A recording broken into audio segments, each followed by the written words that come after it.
Okay. We in the building.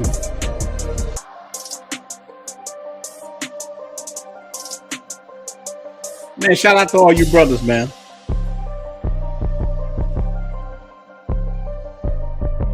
All right. Man, salute to everybody. Make sure you hit that like button. Look, man, the topic of the night, man, are you even financially ready to move abroad, wherever you're going? Look, man, the reason why we want to talk about this topic with the brothers is I'm getting, man, so many guys have moved to the DR and hit me up on WhatsApp or different on Facebook. Hey, man, I done ran out of money, man. Please, man, can you help me get home? Cats coming and they not budgeting right. They spending it on box. Look, now I don't care what you spend your money on, but we also have to take accountability for things that we do. So I thought it'd be a good idea to talk with the brothers. We got a diverse group. We got the homies in the building, about to put them all up. All the information should be in the description, and I want them to drop it. But this is something we got to talk about because it ain't just young dudes that this happening to. It's happening to older guys too. So, man, I'm gonna get ready and bring all the brothers up. And man, we about to talk about this, man. You know, I like all the brothers to come to the stage, man. Man, look, what's up to the brotherhood? What's going on, man? How y'all doing? What's good? Good. What's up? What's good, fellas? So, man, it's good to see y'all guys, man. So I know y'all understand the things that I'm talking about. I know y'all probably deal with it too, man. I done had guys come to Santo Domingo, bro, and they done ran out of money for their budget the first month. And I remember even me, I test the water. I said, man, I'm gonna go stay in Dominican Republic. I just want to try it out. I came a few times.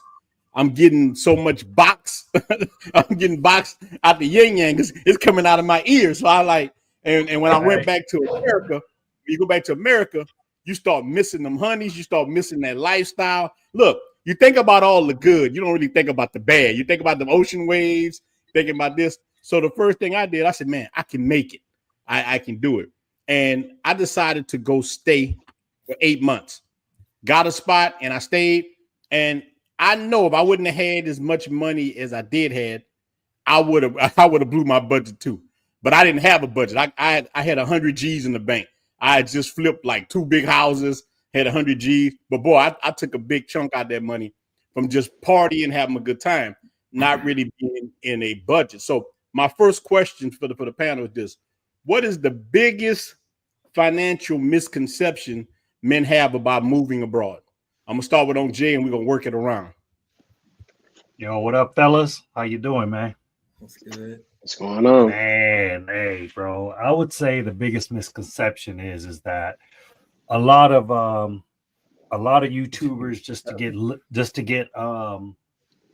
get clicks, they'll put out there, oh, you can live in these places for like $500 a month, you know, and it's like that is like totally untrue. I mean, yeah, you could do it if you want to live like a local, but if you want to live up to American standards, it's totally different, man. Totally different. And you know, a lot of guys, like, they'll say, well, how much should I bring when I'm moving here?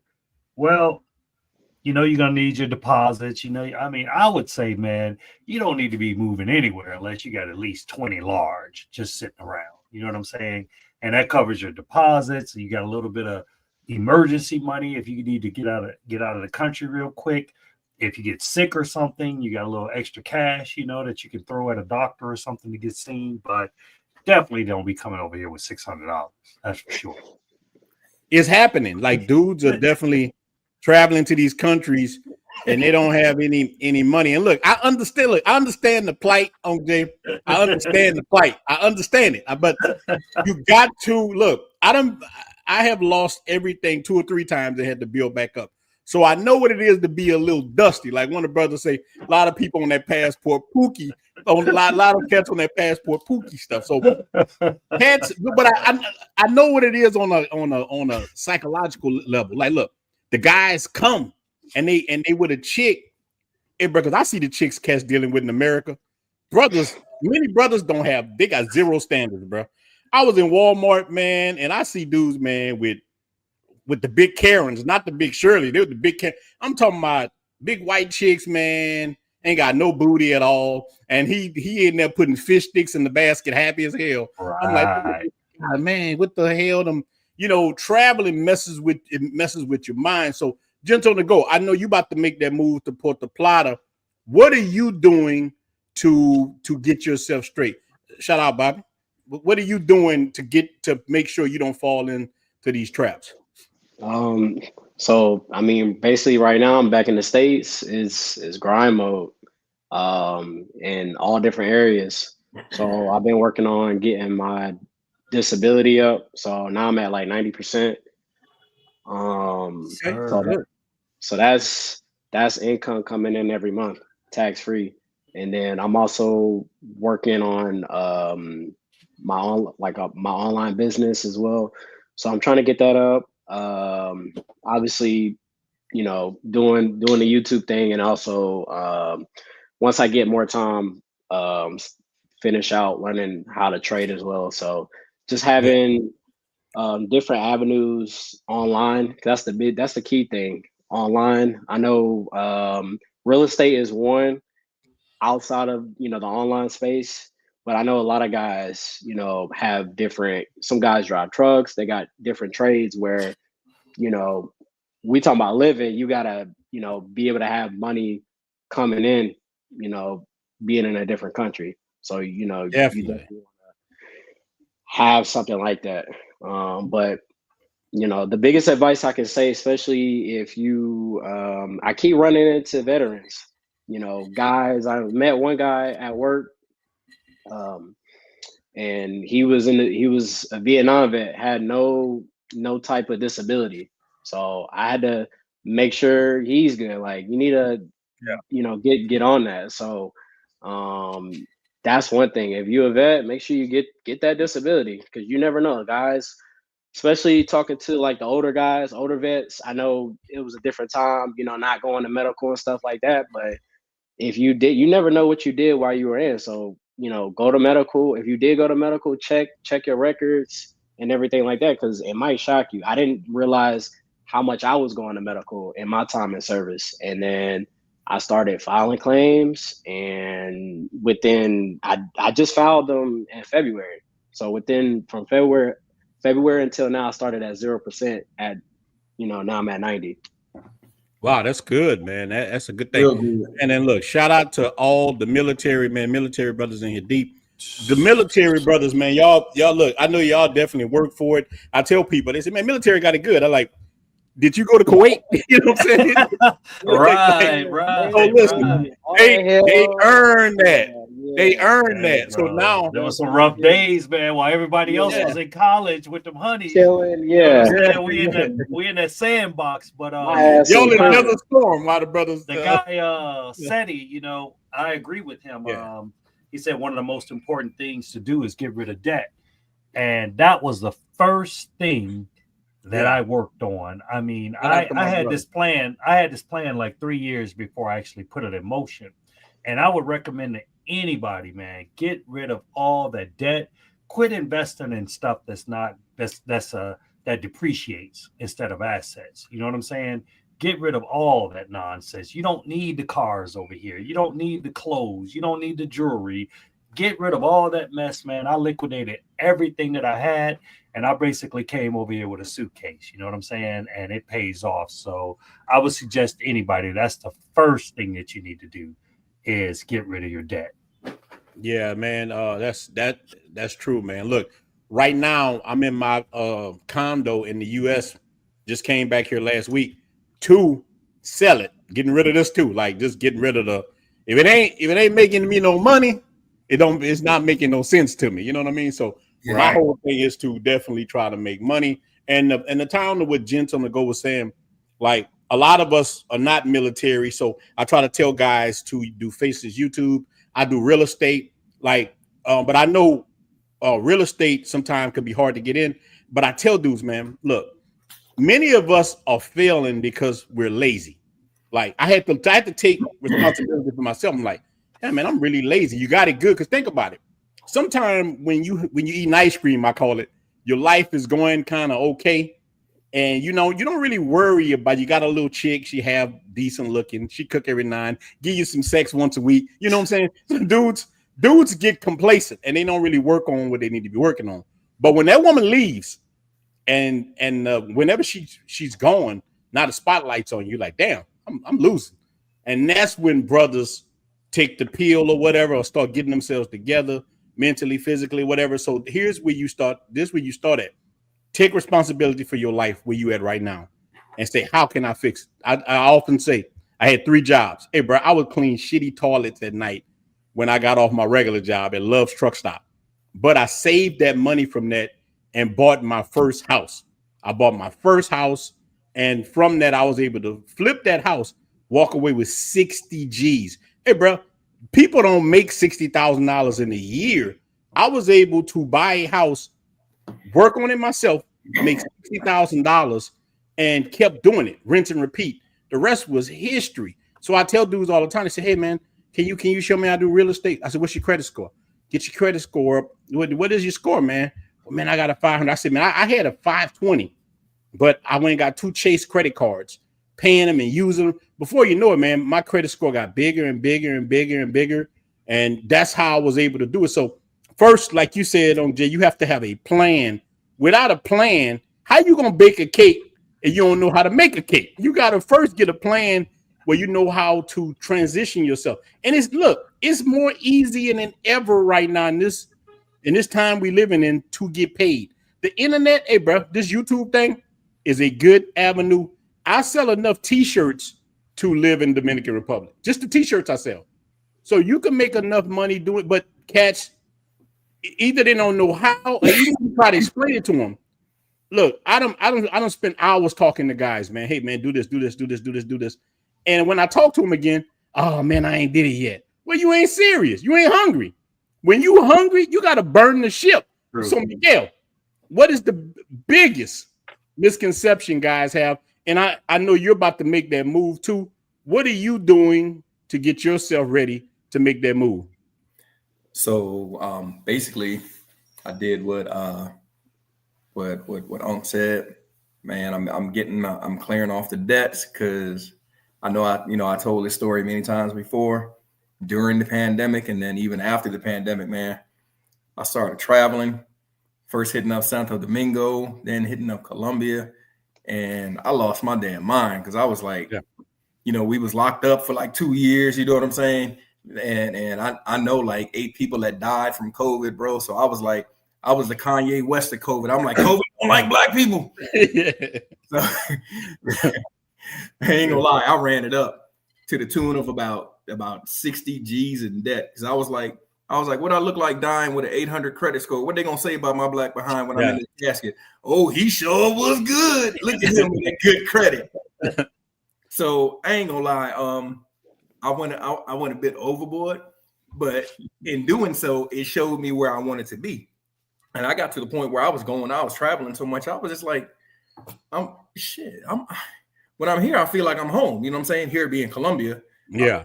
I just felt like I was home. So now I cleared off the majority of that debt, and I'm about to wipe the last couple grand up off of that. And in March, I'm out.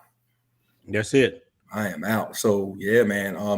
I would say have a stream of income. Have some, whether that's if you're a veteran or if you can work remotely, you definitely need a stream of income, because you don't want to come out here and you don't want to leave your home country then go somewhere else and just be dusty. Like that's a bad look. You know what I'm saying? Well, that's what's happening, man. A lot of cats. Look, even my first cousin, he went to Sosua and he went all in. Now he deserved it.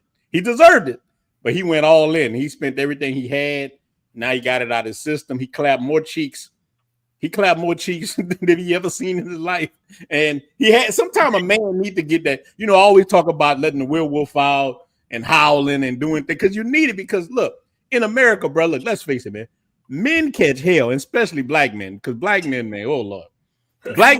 All men catch hell, but black men really catch hell. You know what I mean? Like other men are in the frying pan, but we deep in the frying pan, man. But brothers catch hell. But some of it is that we try to, you know what's wrong with a lot of us, man? A lot of us, man, we have a compassion, I think, that sometimes can lead us in the wrong way. We really try to help everybody, try to help women, try to help, and the people not like that with us. So we have to learn to give that love to people who deserve the love, and don't just get a love to anybody. But look, Cam, I'm glad you on here because you represent that remote type work. You live in the kind of lifestyle that a lot of people want to live. You go to Bogota, go any way you want. What's, as a younger guy, what's your plan? And first answer this. What is the biggest financial misconception men have about moving abroad, no matter where it's at? The women are going to be cheap. I think that's the big, hey, wherever you go, women gonna cost you money, man. I think that's the biggest misconception. Because I brought one of my cousins a few months ago to Colombia for the first time. He just got divorced, came here, he met a couple of chicks, but he really hit it off with one. And this mug been going back to Colombia every 2 weeks. He looking like Miguel. I call him, hey dog, hold on, I'm going through TSA, dog. I'll call you back. So he's out there, and I'm like, yo, how much are you spending when you go out there? I'm looking at his finances. Boy, he's spending like $500-$600 a weekend. That's not including the flights. That's not including Airbnb. That's how much he's spending a weekend. So he goes Friday, he comes back Monday. He's spending $150 a day, basically $120 a day. And that stuff starts to add up. And if you're going twice or 3 times a month, you do 600 times 3. That's $1,800 a month. Yeah. Not including flights, which are 400, Airbnbs. And you're looking at it, he spent in the last 2 or 3 months, he spent about, like Miguel said, he spent 60. I believe it. My cousin spent about $14,000 in the last 3 months. Back and forth, going through there, staying there, and spending all that money. So just because you meet a better woman there doesn't mean you're going to save the money as you would here. So I say that's the biggest misconception, because we say, oh, it's much cheaper over there, it's much this, it's much that. Cool, but if you don't know how to, budget yourself properly, you're going to go spend all that money, and you can spend it really fast. And they say it in pesos, so you're more. I'll easy spend 500,000 pesos every time, because to me, oh, that's nothing. Then you look at it, oh shoot, that's $120. Yeah, man, you're right. See that peso talk? To us Americans, man, we kind of snobbish. You hear peso, you're like, yeah, I got you. But it add up. It can add up on you, man, quick. Monopoly money. Because that's how we look at it. Yeah, I got some in my wallet now. We look at it like it's monopoly money, but then it gets real though. It adds up, and then you start looking at your account. You're like, all right, let me slow down. Yeah. So Cam, this is the second question. How are you preparing yourself to just go? I know you're coming in and out, but I know you're about to start traveling all over. How are you preparing for that? Yeah, I'm trying to prepare for it. So my job is no longer remote, so they've done forced me back into the office. But I got my workarounds. I'd be sick for 2 weeks, but be working online. So I've been doing my workarounds, my runarounds. I'm looking for some remote roles right now, but also just like I just have cash I've been sitting on. Now I'm looking to do some investments. So I've been looking at apartments in Santo Domingo Este. I've been looking at apartments in Medellin and Bogota. Yeah. My dad now, he's turning 55 this weekend. So he's like, man, he's talking to my mom. He's like, why don't we just go overseas? Go back to DR where your family is, or let's go to Colombia. I don't think America is it anymore. And I think a lot of people are coming to that realization. So I was about to buy a Tesla. I'm not gonna lie. I was gonna buy a Tesla a couple months ago, but I'm like, you know what? Let me just go buy a property. And then I got 4 brothers. So they don't mind giving me a dub, give me 20K or give me 30K, and we all go split something and buy something. Yeah. So that's probably gonna be my next move, is buy something, try to Airbnb it out. Because I know Jay, he got apartments near him. He said they're selling for 40,000-50,000. I can go buy one cash right now. It's just figuring out, where you want to go and how you want to do it. And it's all about investing. And I think that's the biggest thing.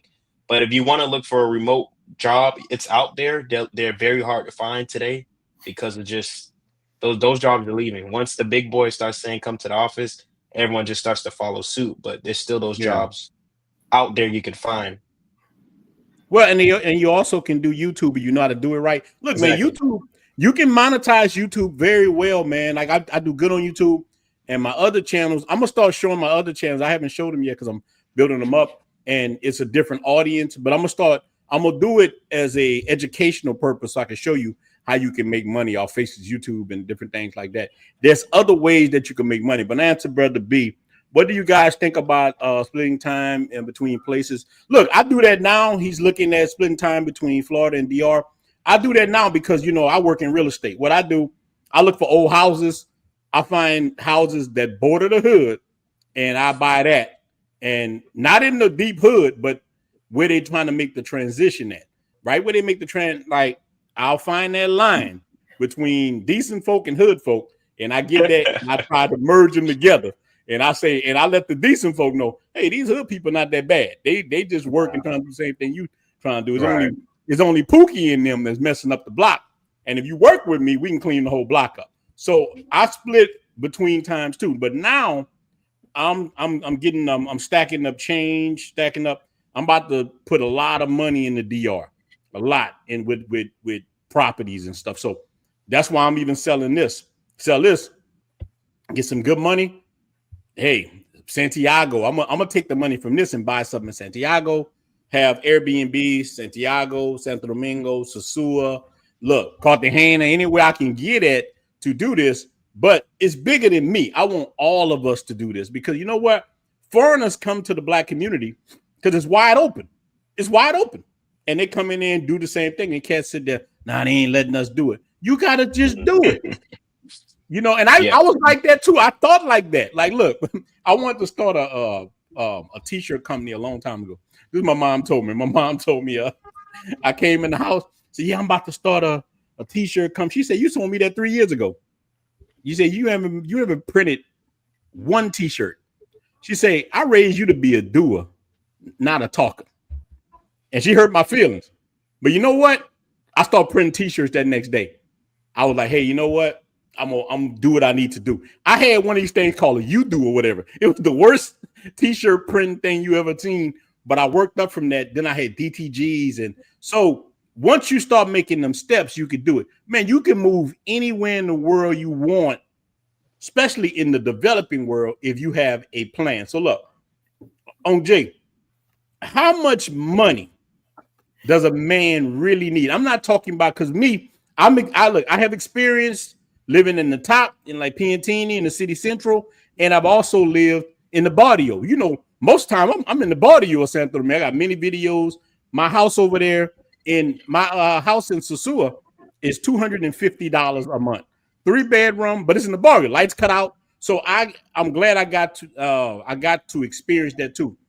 But even then, that's a hard life living like a normal Dominican. That's hard.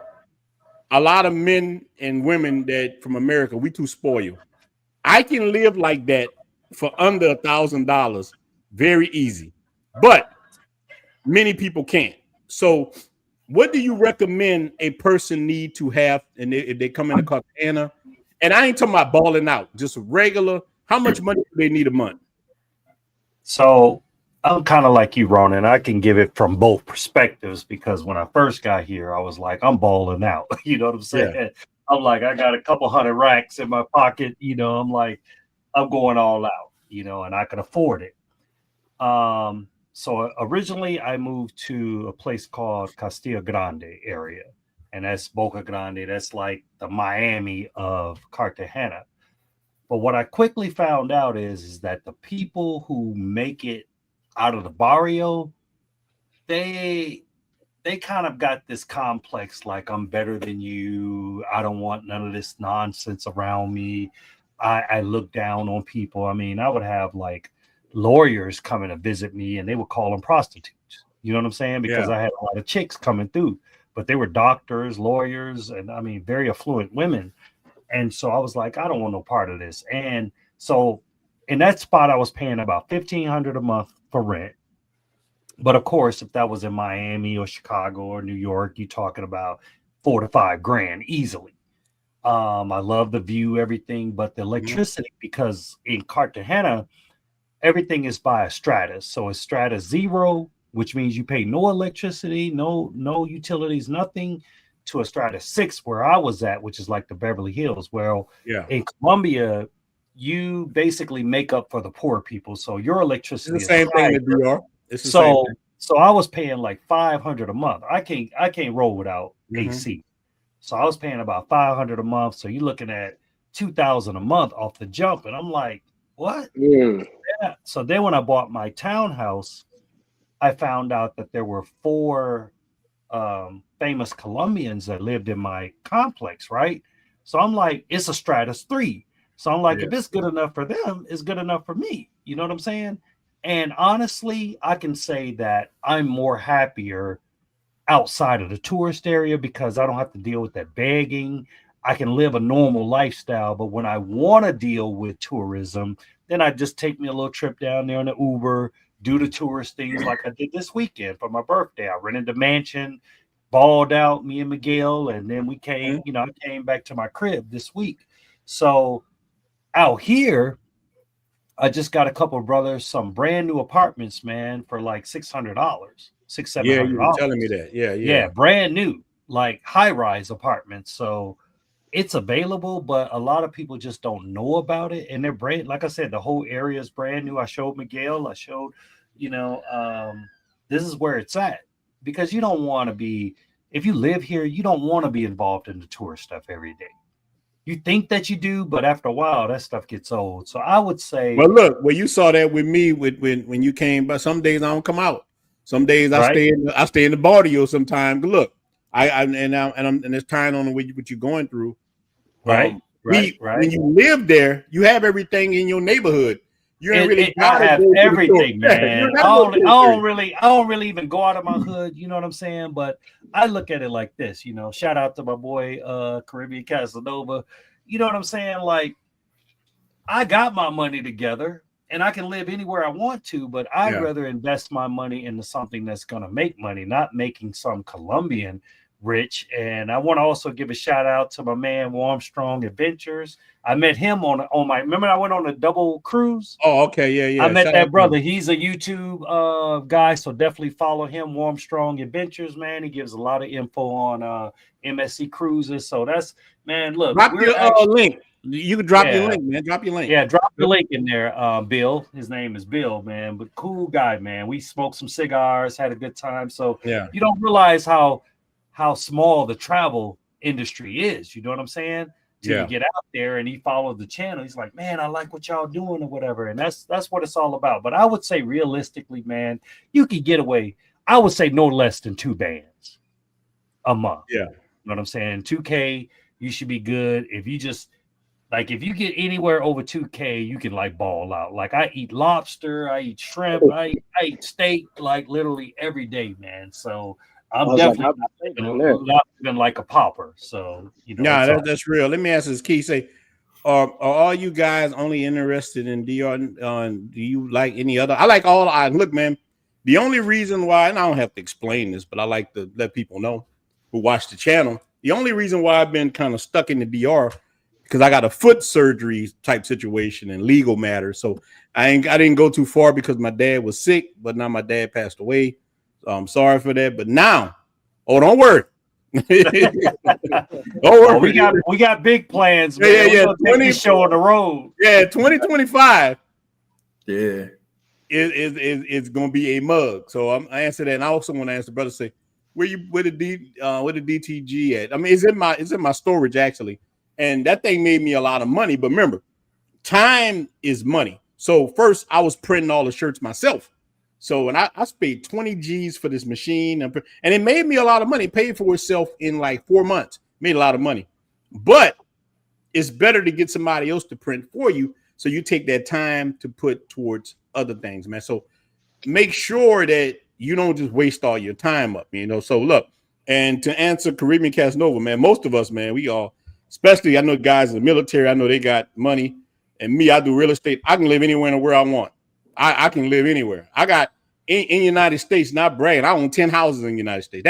That's just, I'm sold some, whatever. That's small change to me. My condo here, like 300-something thousand. But I only say that to let brothers know you can overcome whatever you went through. Because I lost everything. I'd have been broke, bright sleep on the Mississippi River. man. You know how you got the little cheers? Look, you know how you got the little cheers looking at the water? Man, I done woke up hearing the tugboats pass by, firm, like, damn. You know what I'm saying? So I done woke up like slept in my car. But hey, I bro, think that men, Mississippi River ain't no joke, man. I remember I had a Suburban, right? it ain't no joke. And it was so hot. It was so hot in Louisiana. I was up in Alexandria. And bro, the mosquitoes was killing me. Then I had to get some spray. I sprayed that on me so I could keep the windows down. And after a while, I couldn't stand it. So I was like, you know what? I'm gonna go check in the homeless shelter. So I checked in there, and the dude was like, "Man, you ain't gonna be here long." But I'm like, you know what? That was the best experience ever because I'm like, this is where I don't want to be. And about 2:00 in the morning, I had this guy waking me up looking like a zombie, bro, with the white lips, you know, like he been on drugs all day. And he was like, "Man, you got a cigarette?" I was like, "Man, if you don't get away from me." That next day, I was like, "I'm out, man." But you know what? I think everybody, man, you know, if you can hit the bottom and work your way back up, you know, that's the most rewarding thing ever, man. Look at the George, baby, the George, you know. I wish I broke my foot a piece of metal. Right. Me, look, you got my toes looking like this right here. Right. But I just want to say, if me, Ronin, all of us can do this, man, anybody can. You know what I'm saying? If I said, I'm transparent. So it's like, you know, I'd have told everybody, Jay done it 4 times, man, as far as the marriage thing, lost everything that I ever had, man. And now, you know, and this is not a flex. This is only encouragement. It's like, if I can come over here and own 2 or 3 pieces of property and got the, you know, and like Ronin was talking about buying the block up. I just told Miguel today, because Miguel, my business partner now, we just got an offer to buy another neighbor's house. So I got one on one side. Now we got an offer to buy the other side. So we basically gentrifying Colombia, you know. So it's all good, baby. It's all good. And you get these properties for cheap, but then they don't know the value of that property because the market here is not for buy and resell. But it is a market for Airbnbs, especially if you buy guest friendly. I was told not to say chica friendly anymore. That's bad. So I'm gonna say guest friendly. That's what I think. Guest friendly. They get really offended by that for some reason. Yeah. But look, let me ask you, Gentle, to go. So you're about to make that move. How much? And you know, you ain't got to give up your whole budget, but what are you budgeting kind of to? Give us a kind of ballpark that you're budgeting a month to live in, like Port. I know you want to live in Puerto Plata, right? Yeah, well, I'm thinking about it, man. We're gonna see because I might have to take a detour and check out Colombia before I make the decision. Try both. I tell men, look, I tell guys this all the time. Don't be tied to nowhere. Like the brother said, can you do? Yeah, do both. Go everywhere. Look, not just the DR and Colombia. Go everywhere. Like the good thing, one thing when you got guaranteed money coming in, that's why I put them houses on Section 8. I get my check coming in. But what you can do, I can say tomorrow, because I want to go right now, bro. Cape Verde's on my mind hard. I want to go to Cape Verde bad. So if I'm in Cape Verde, if I want to stay in Cape Verde for, you know, God knows how long I can, I just stay there. I don't have nothing tying me to nowhere. You know what I'm saying? Look, I told my daughters, hey man, you can reach me on Facebook or wherever else, like WhatsApp, like everybody else. You know what I'm saying? So I raised you. I did with everything I need to do. Now it's my turn. Let me do me. So Gentle to go. So even if you go to Colombia, DR, wherever, what you think is a good amount of money that will help you? Because everybody's different. Yeah. I know Jay was saying 2,000 would be, you know, pretty good. I want to be pretty comfortable. So I know, like, just off of it's now 90% to 100%. That's a big jump. I want that 100% so damn bad. Yeah. 100%. I could literally 100% in Colombia. I could literally. You're rich. Yeah, like. I would be straight. Like if I don't want to do nothing, I don't want to do nothing. I'm not the type of person, because I always wanted, the whole reason for me to get out of the military in the first place was always wanted to start my own business, and I want to be able to do that online. So I'm working on that now, but I'm still working on that disability. So we'll see. I still got some stuff pending, and until like I leave, I'm gonna still be trying to push for the 100%. But I know, like he said, the 2,000. I mean, I would be over that. But the 2,000 would be good because I know isn't Colombia like a tad cheaper than DR? It depends on where you're at in DR. DR got cheap. But look, Yeah. let me give you an example. I went to one of my boys' house last Sunday, and he lives in a little area of DR. The apartment, but he had 3-bedroom apartment. He lived right outside of Santiago. Nice, laid out. It was 3-bedroom, 2-bath for $250. Brand new built apartment. So it depends on what you're trying to do. But look, this guy is married. He got a beautiful Dominican wife.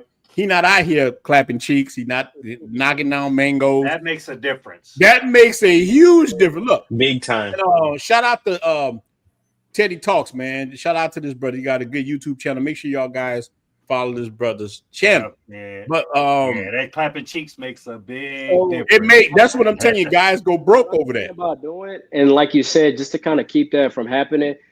I mean, then this is me throwing out some advice, but if you go there and move there, if you want multiple women, just have like a little rotation.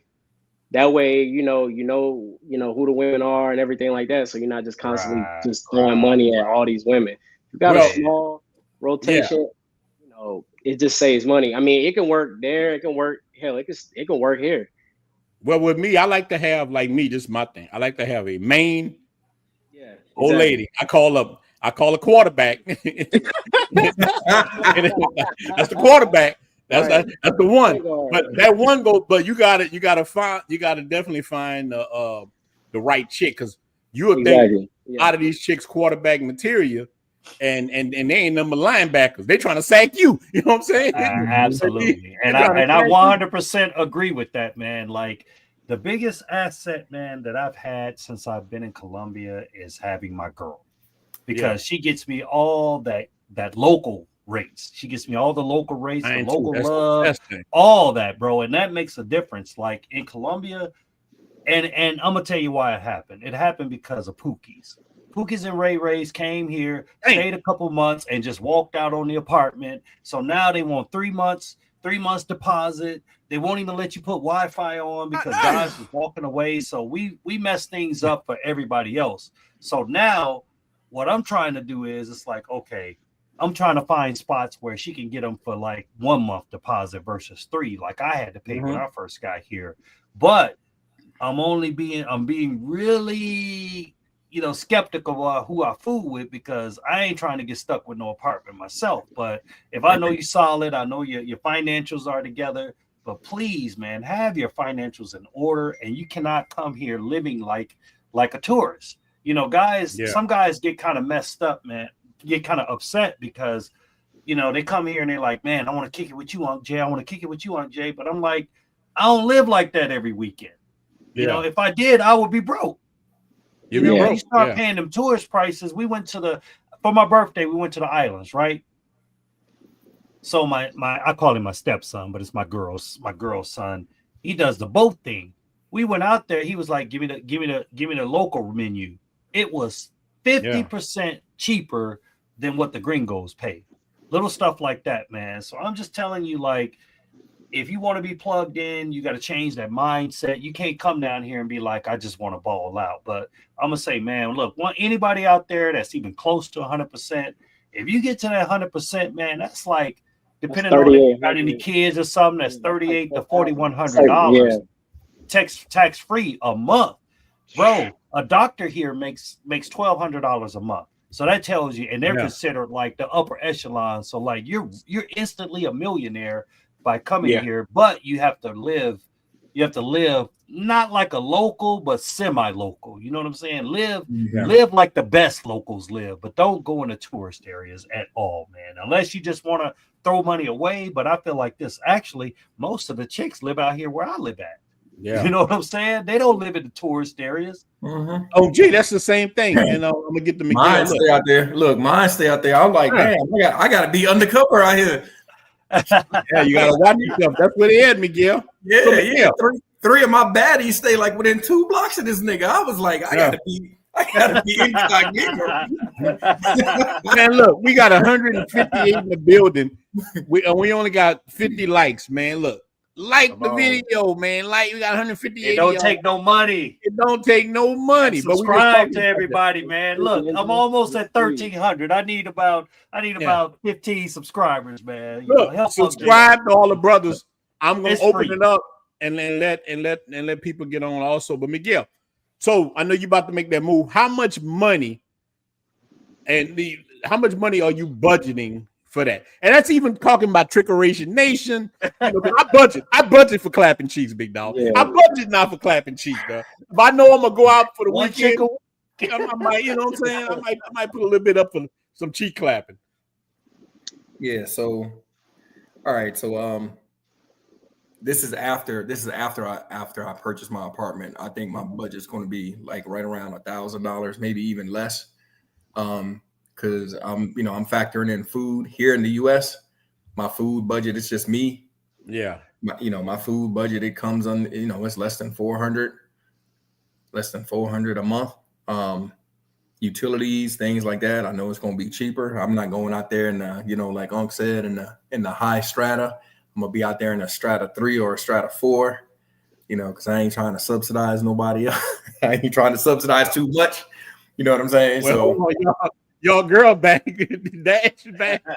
What up, Dash? Oh, Dash, what's up, Dash? I miss you, baby. Where you been? Oh, but man, that's what's up. Yeah, man. Go ahead, Yeah. So I would say after I purchase my apartment, and get the 4 walls and the roof over my head. Yeah, my budget's going to be maybe around $1,000 a month, and then I'm 100% permanent in total. So now imagine that savings, and that's the thing that made me really open up my eyes, man. I sat down, man, and I did my budget here versus what's my budget, what it's going to look like over there. And I make a lot of money here, but a lot of that money goes out. And I was talking to, I think I said it on another one of our podcasts. I was talking to this guy, man. He's rich as hell, and he was like, "Look, man, it's not about how much you make; it's about how much you get to keep." And that sort of flipped the light switch on in my head. I was like, you know what? You're absolutely right, because right now, I don't have any tax shelters. I sold my houses. I sold, both my homes. I don't have no young kids, so I don't get no tax breaks. So the government busting my head, bro. When tax time comes, man, they busting my head. So what I'm going to get to save on a monthly basis, and this is before SSDI. This is just with the VA benefits. So I'm gonna get to save like $3,000 a month. That's just with the VA stuff. And then when my SSDI kicks in, man, come on, man, we looking at another $3,000 a month. Yeah, but let me tell you this too, Miguel. That's why I'm telling you, these guys, everybody listen to this. YouTube is a business. It can help you with your taxes. Look. I write off all my flights. I fly a lot. I write it off. I have a Delta card. I use it all the time for food, whatever. I write that off. All the Airbnbs you see me in, I write that off as a business expense. Use YouTube. Even when you're just starting out and you're developing, this is a starting business. I don't care if you're monetized or not. You can write that off for the year. So Miguel, Gentle to Go, I know y'all, the rest of everybody else is monetized, but we're going to get you monetized too. But I'm telling you, use YouTube as a business. Look, everything, your Photoshop, whatever you're doing thumbnails with, that's all money that you're spending to make thumbnails. These are all things that you're doing. You write that off. This will help you to keep more money in your pocket. I'm telling you, Airbnbs, look, Miguel, you don't stay in the bunch. You get that back. You write that off. You get a lot of them. I'm telling you, staying there. Well, look, I stay in the Airbnb, $100.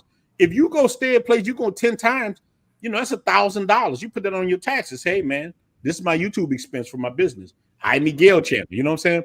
So I use that for Ronin the Traveler. I use that. Hey man, look, merch I had to buy, anything, my cameras, this $4,000 laptop I got. Hey, this is a business expense. You know what I'm saying? All the programs, all the AI, all everything. It's a look. Think about it. Chat GPT, $20 a month. You add all that up, and you know most of us got a lot of different things you use. So you use all those things, and they're going to help you keep more money in your pocket. Look, that's what the business class do. So I tell guys, learn from. Look, either you're going to be a victim, or you're going to be you got to be a predator. You got to be on that wolf stuff. I tell cats.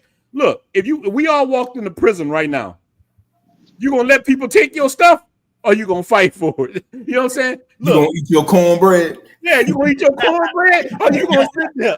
Look. I know me. Somebody asked me, Jang-a-lang, what that mean? Hey, you gonna find out for me? Because I'm gonna swing on this mofo. Jang-a-lang. Oh, hey man, get the hell away from me. So me, I'm gonna swing on the cat. So. All right, Cam, you got it, man. We was talking about the amount of money. So with you, Cam, how much money do you think is a good? Now you've been to Colombia, DR, and probably I don't know where else you've been at, man. You've been a lot of places, but what do you think is a good amount of money for a guy to be bringing in? Not everybody got the military backbone. What is a good amount of money you think for a person to bring in? If you could consistently monthly bring in 2,500 to 3,000, I think you'll be fine. Yeah. But like if you can bring that in consistently, I would say try to work for 5,000. That should be everyone's goal, 5,000 a month. It gets difficult because let's say you're working overseas and you lose your job, then you have to run back home. So again, like try to make a business where you can just make money passively. I think that's got to be everyone's goal. Have multiple ways to make money. And that's the best way for you to be free. You want to be financially free as well. That doesn't mean you need to make 500,000 a year. That may just mean, hey, I just need to make 85,000 and live overseas. So that's what you got to figure out, what works best for you during that. And it's difficult, but there's a way. And you just have to go at it, work hard at it for a year. Sometimes we got to be patient. Trust me, guys. I would love to pack up all my shit and just hop on a plane to go be Uncle Jay's next door neighbor. Go with Sergeant Sosua every Saturday. Get our haircuts, get our hair braided. Go just have fun, man. But it's like you got to be patient. You got to be patient. I'm heading to Ecuador in like 6 hours. So I'm getting on a plane in 6 hours. I'm heading to Ecuador. So it's just like I really want to do these things full time. You just got to work on your business and really take advantage of that. Yeah, 5,000 is good money, Kim. You got 5,000 in the US, you can live good. It depends on how you want to live. But I'm gonna tell you, man. I know Santo Domingo that's my favorite place. But boy, you got 5G in Santo Domingo. You can smack mofo. Get the hell out of here, bro. You can walk around, boy. You can clap so many cheeks. Oh, you can do some damage with 5G. So I got a lot of homeboys living in Santo Domingo right now that's living in good areas, and they live for under 3,000. They between, like you said, 25 to 3,000. You can live good as hell. But on Jay, you hit on something that's so important, the woman aspect, man. Because listen, there's women who will drain you, and there's women who will add to you. I done dealt with both kinds. I done dealt with both of the kind of women. I had women I took a liking to, like, damn, I like, boy, that jug is right. You know, pow, pow, it's good. I ended up spending more money with them. But the reason why I started dating girlfriends, I like women who gonna say, hey, Poppy, don't spend your money on that. Mm-hmm. You're not Poppy. Don't do. I need somebody sometime because, boy, when the werewolf about to come out, I might do anything. You know what I'm saying? Dr. Jekyll and Mr. Hyde. Sometimes I need a woman to say, hey, baby, I got you. I got you. Don't worry about none of that. There's takers and there's givers, you know what I'm saying? And you want somebody that's giving, and you want somebody that adds, some value to your life. You know what I'm saying? Like, I could have easily, I'll fall within that 5,000 to 8,000 range without doing nothing. Yeah. And Miguel does too, you know. So we could easily just say, you know what, the hell with all this YouTube and all this other stuff. I'm good, and I can just. But I'm like Cam. I believe you need to have passive income coming in. Yeah. So I figure like this, right? I ain't got nothing else to do, and it's a good way of helping brothers out, you know, with providing guest-friendly housing and stuff like that. You know what I'm saying? And it got me a chance to really meet a lot of people and things like that. But at the end of the day, man, you have to try to hold on to as much as you have. You know what I'm saying? You just can't go out here and go wild. Now, I got an example of a cat. He's military. He's been here over 5 years. And he called me one day a couple months ago and was like, "Hey, Jay, man, can I borrow $100?" You know? And me, I'm thinking like, what the hell is going on? But then I heard from the rumor mill, man, he up in them casinos deep. You know what I'm saying? He's living wrong. You know what I'm saying? He with them chicas. He been there 5 years, don't own nothing, living out of a hotel. You don't want to be that guy. You know what I'm saying? No disrespect to him or if he's watching or whatever, but we got to do better. And at the end of the day, that's what these shows are for. You know, you can't come down here with barely enough just to get by. You know what I'm saying? So take all this information and obviously you're going to tweak it to what you like or whatever. But I'd say, you know, man, you could easily get your living expenses and everything under 1,000, like Miguel was saying. And let's say if you go for the top notch, if you hit once a week, man, that's $400 or $500 a month for your clapping bill. You know what I'm saying? So you're still at 1,500. You know, so you can easily do that. In 2,000, you really living good. So it just depends on the individual. I'm not here to pocket watch nobody, you know, but at the end of the day, you got to do something that's within your budget because I don't know what your budget is. Yeah, man. Shout out to the brother Crypto Bro with the 999 super chat. People are recommending 3,000 to 5,000 with wait, I'm drinking. People are recommending 3,000 to 5,000 a month with employee men. I think he meant employment. Oh, What about hard cash? How hard much? cash. 100K, 1 mil overseas. Do you recommend the overseas? But you don't need. You don't need. Really don't. Honestly, man, Well, if you got $5,000 in your account, but you got steady income, you'll be good. You'll be fine. Yeah. But you do. Look, hold on, Jay. Initial.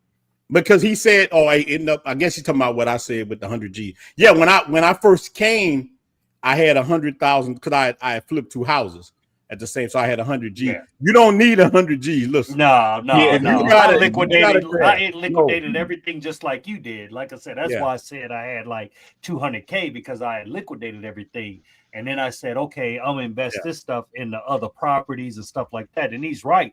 That money don't do you no good just sitting in a bank or sitting in the safe or whatever. You need to make that money work for you. And so tap in with brothers in Cartagena like myself, Miguel. Tap in with guys in Dominican Republic like Ronin and Flip Flop. You know, you can learn a lot. And just because the thing about it is, it's not as simple as it seems. You know, it's not like just investing. You got to get with the right people that's not gonna screw you over. That's a big thing too. You know, these workers will screw you over, man. Yeah, the bank will screw you over if you know with the rates and everything, you know. So it's all about just finding the right people in place. And that's why I'm glad that we have these kind of platforms so we can share that information. And that kind of gave me a second win in life. You know what I'm saying? Just helping people. So I'm glad I didn't just say, I got enough money to do what I want to do, but just helping other brothers, man, that gives me a reason to live and some enjoyment in retirement, just seeing guys prosper. Yeah, I love that on Jay, but sometimes I ain't gonna lie. Sometimes, man, it get like to a point. Like sometimes, like when you got good money coming in, and cats, man, like dudes always like, hey man, man, why you don't answer my emails? I'm like, man, I answer so many emails a day that is so ridiculous. I can't even get to everybody because dudes are really trying to escape. But I understand you're trying to escape the plantation, and like you say, when you got so much money coming in, Sometimes I don't worry about YouTube. Sometimes I might go a week without making nothing. I have so much content that I can put out, but I'm like, sometimes I'm like, man, I don't feel like messing with that. But I have to force myself sometimes to do it because of, like we were talking about, having multiple streams of income bring in more money. So I always got to tell myself, hey, brother, you got to make this money while you can. It's a great thing, and help brothers. I have helped so many dudes, man. I got brothers right now touching down in Santo Domingo. So many dudes them text me since we've been on. Hey, man, I just landed in Santo Domingo. Thank you, man. I got a good Airbnb. I got this. I got, man, the woman is beautiful. I'm getting these extra that makes me feel good to see that men doing their thing, because I want everybody to win, man. Look, that's what it's all about. And many men will tell you this. I talk to so many guys, never say, hey, man, you need to pay me right now. Give me some. Any one of these guys will tell you, man. Most time I tell guys, hey, man, you got to give me nothing. I'm okay. I just told you. Same here. And they're like, oh, man, no, man, give me send you something anyway. You know, I'm always trying to help the brotherhood because I know what we suffer, man. Shout out to B. Man, B always coming through. He always come through. Yeah. In 1999 super chat, brother Paul is in the building. Yeah, brother Paul, pimping is illegal. Hoeing is legal, but pimping is illegal, baby. Nah, that's hey, trust me, if I could look, if it wasn't illegal to pimp, I would have a big house and I'd have that joker full, man. I swear I would. But hey, you know what we can do now? You know we can pull stuff in third world country. We can pull it. Look, we can pull, dude. Look, on Jay, this is I'd have a video cam going 24 hours a day. We can do it. If we wanted to do that, we can do it, man. Like, I'm telling you, man, women, look, I've had Dominican chicks come to me with ideas. Hey, you know what? Would it be good for your channel? Me and my girl get on there, we kiss each other, say, hold on, wait. We ain't gonna do that. We ain't gonna do that right there because it is. I gotta, I'm on the dark side. But I gotta watch how the channel is. I'm on the dark side now. You can kiss me, y'all two can kiss me, but I ain't putting it on the camera. You know what I'm saying? Let's just keep it like that. But look, let me go to you, gents, on the go. What are the top reoccurring costs men don't know about overseas? So I know you haven't lived overseas yet, but what do you think? And then we'll go to Miguel and Ken. This is the cost, the reoccurring cost. I'm gonna tell you straight up. A lot of it is women. Yeah. Women can be a cost. Let me tell you. Once you start dealing with, when you live overseas, this is something. We got 171 in the building, man. Hit the like button and follow everybody's channel. Look, here's the thing. Once you start living overseas, it's different than you coming on the weekend. Once you start living there, these women will try to take possession of you. They're like, oh no, you got this guy here. So right. Go ahead. You're already trying. So I talked to Unc Jay about this, right? So my mom is actually, she's in Georgia, so in Asia right now. So she was like, I know you figuring out where you want to move, but wherever you go, I'm gonna be there. So she told me this. She was like, I know if you're looking to move to Colombia, you might want to chill out on the mangoes and just get you. My mom told me this. She was like, just if you want multiple women, just get a little rotation or get like y'all said. But I'm kind of me, I'm the same way, Ronin. I like to, I want to get value from that woman. Yeah. Like if she can add, make my life easier. So I think that's more important. She don't got to be a 10 physically or nothing like that. But if she's adding all the stuff she brings, that adds up to a 10, essentially. All right, like what? What do you want from a woman? Once you move, wherever you're going, what do you want? What are your must-haves a woman got to do? Well, I gotta hit that box. Yeah, that's a given. Got to. Besides that, peace. Yeah. Peace is very important because I'm sure I've dealt with my fair share. I'm sure y'all dealt with your fair share of crazy chicks with good box. So, getting older and realizing that that's not always the best thing. You need somebody that can bring you peace because, peace we're doing different ventures and stuff like that. So you want to, whether she comes and every time you're with her, she's that peace, she's that light. And also she's doing little things to make your life easier. Whether, I know Unc Jay, you said your girlfriend, she helps you a lot with your business and stuff like that. That's exactly what I'm looking for. So I know some guys, they want the 10 and looks, but if you're just getting that and she's not bringing anything else, then you're not really winning. And you got to look at that bigger picture. Man, that's real. Let me tell you. We got to say this. I'm sorry to cut you out, Ronan. No, go ahead. Well, we are not saying that. We're not saying anything against Trickeration Nation. Let's get that clear. Okay, we are 100%. I am a proud member of Trickeration Nation. Okay, we're talking about if you want to get somebody when you actually live here, because I would be willing to bet, man, that most of the guys in the chat, if they live in one of these countries, they don't want to just be paying for it all the time or have you're gonna get meaningless relationships. I would think that most guys, if they found a baddie, they would like to just chill out. But like I said, we're just saying, have her bring some value. You know what I'm saying? And it ain't always got to be money. Like I said, mine, she wasn't really making that much money. Matter of fact, I had her quit her job because she was more valuable to me. Mm-hmm.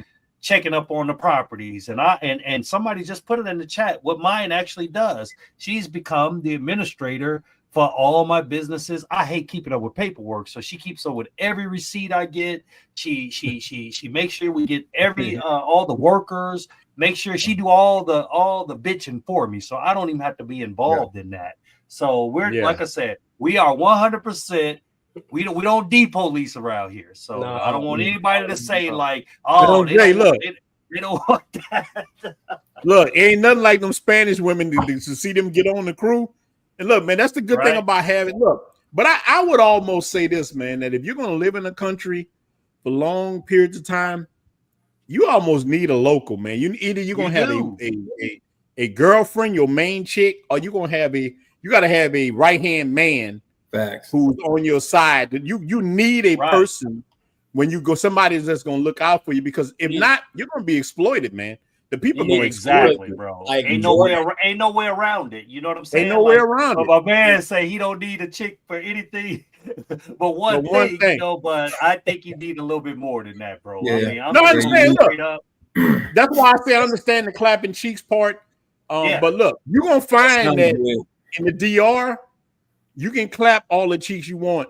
It's like, what is a diamond when it loses luster when diamonds everywhere? That's how I look at the DR. You can literally look at a chick and say, I'm being real. Like, and hey, mom, and hola, mommy. And boy, let me tell you something. I don't care if she got a boyfriend, a husband, what the fuck she got. I'm telling you right now, if you want to put that head against the headboard, now I ain't telling you she's gonna be faithful. I ain't telling you she's gonna make you some mofongo. I ain't saying all that. But if you want to hit it, you will be able to hit it. But the problem is, men from America, sometimes we start hitting it and we done. We like, hey, I got everything I ever wanted. And they say, no, man, like, what are you doing? Wake up. Look. Miguel, they going to sleep. They're like, hey, I got everything. You don't go to sleep. Wake up. So, Miguel, what is your requirements for a real one? So, some of the same things like gents on the go. My biggest requirement right now, now that I'm about to make that move, I need that peace. But I also need somebody that's going to be like a human GPS, you know what I'm saying? To like guide me through, where I'm not being taken advantage of. I want to I'm going to be a local too. So just because my Spanish is not that good yet, I want to get the local prices too. So you know what I mean? Like, so I need that. I need somebody to look out not just for my best interest, but just to be on our team and look out for our best interest. Because shit, if you take care of me, guess what? You're gonna take care of you. Like, it's that simple, This is one of the things that I tell the guys, like, if you rocking with a shorty and you feeling if you go to one of these countries, if you go to the DR, if you go to Colombia, and you may be kicking it with a shorty for a minute, man.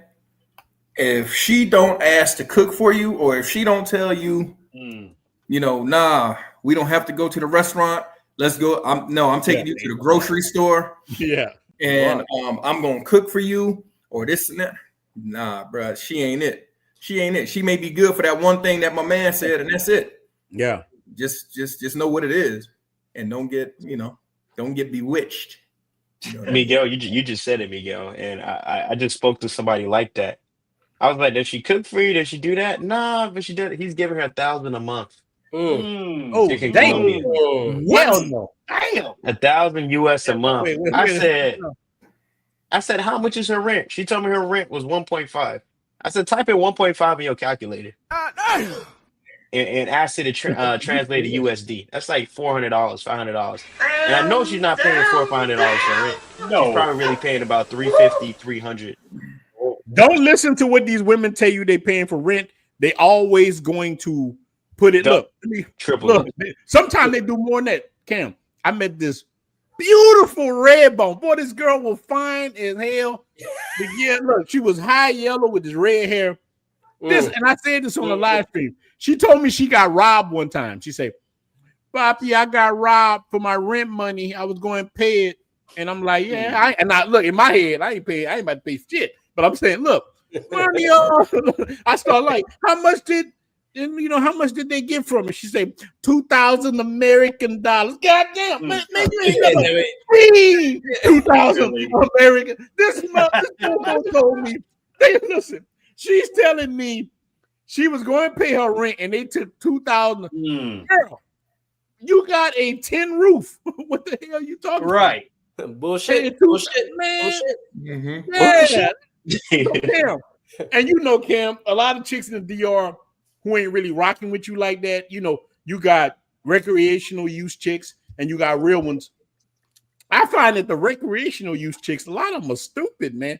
And dudes, they're just stupid. They'll tell you some of the most dumbest, ignorant stuff. Shit don't add up. Yeah.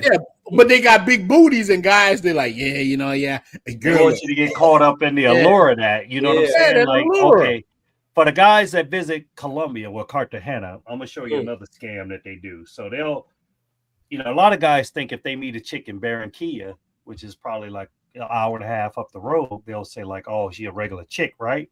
But they running game, a lot of them. And what'll happen is they'll say, well, Poppy, I need to get a driver to bring me down here.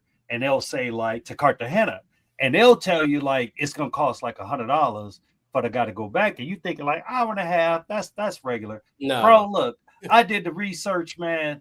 And I said, why are you telling me $100 when I did the research and the bus is $7?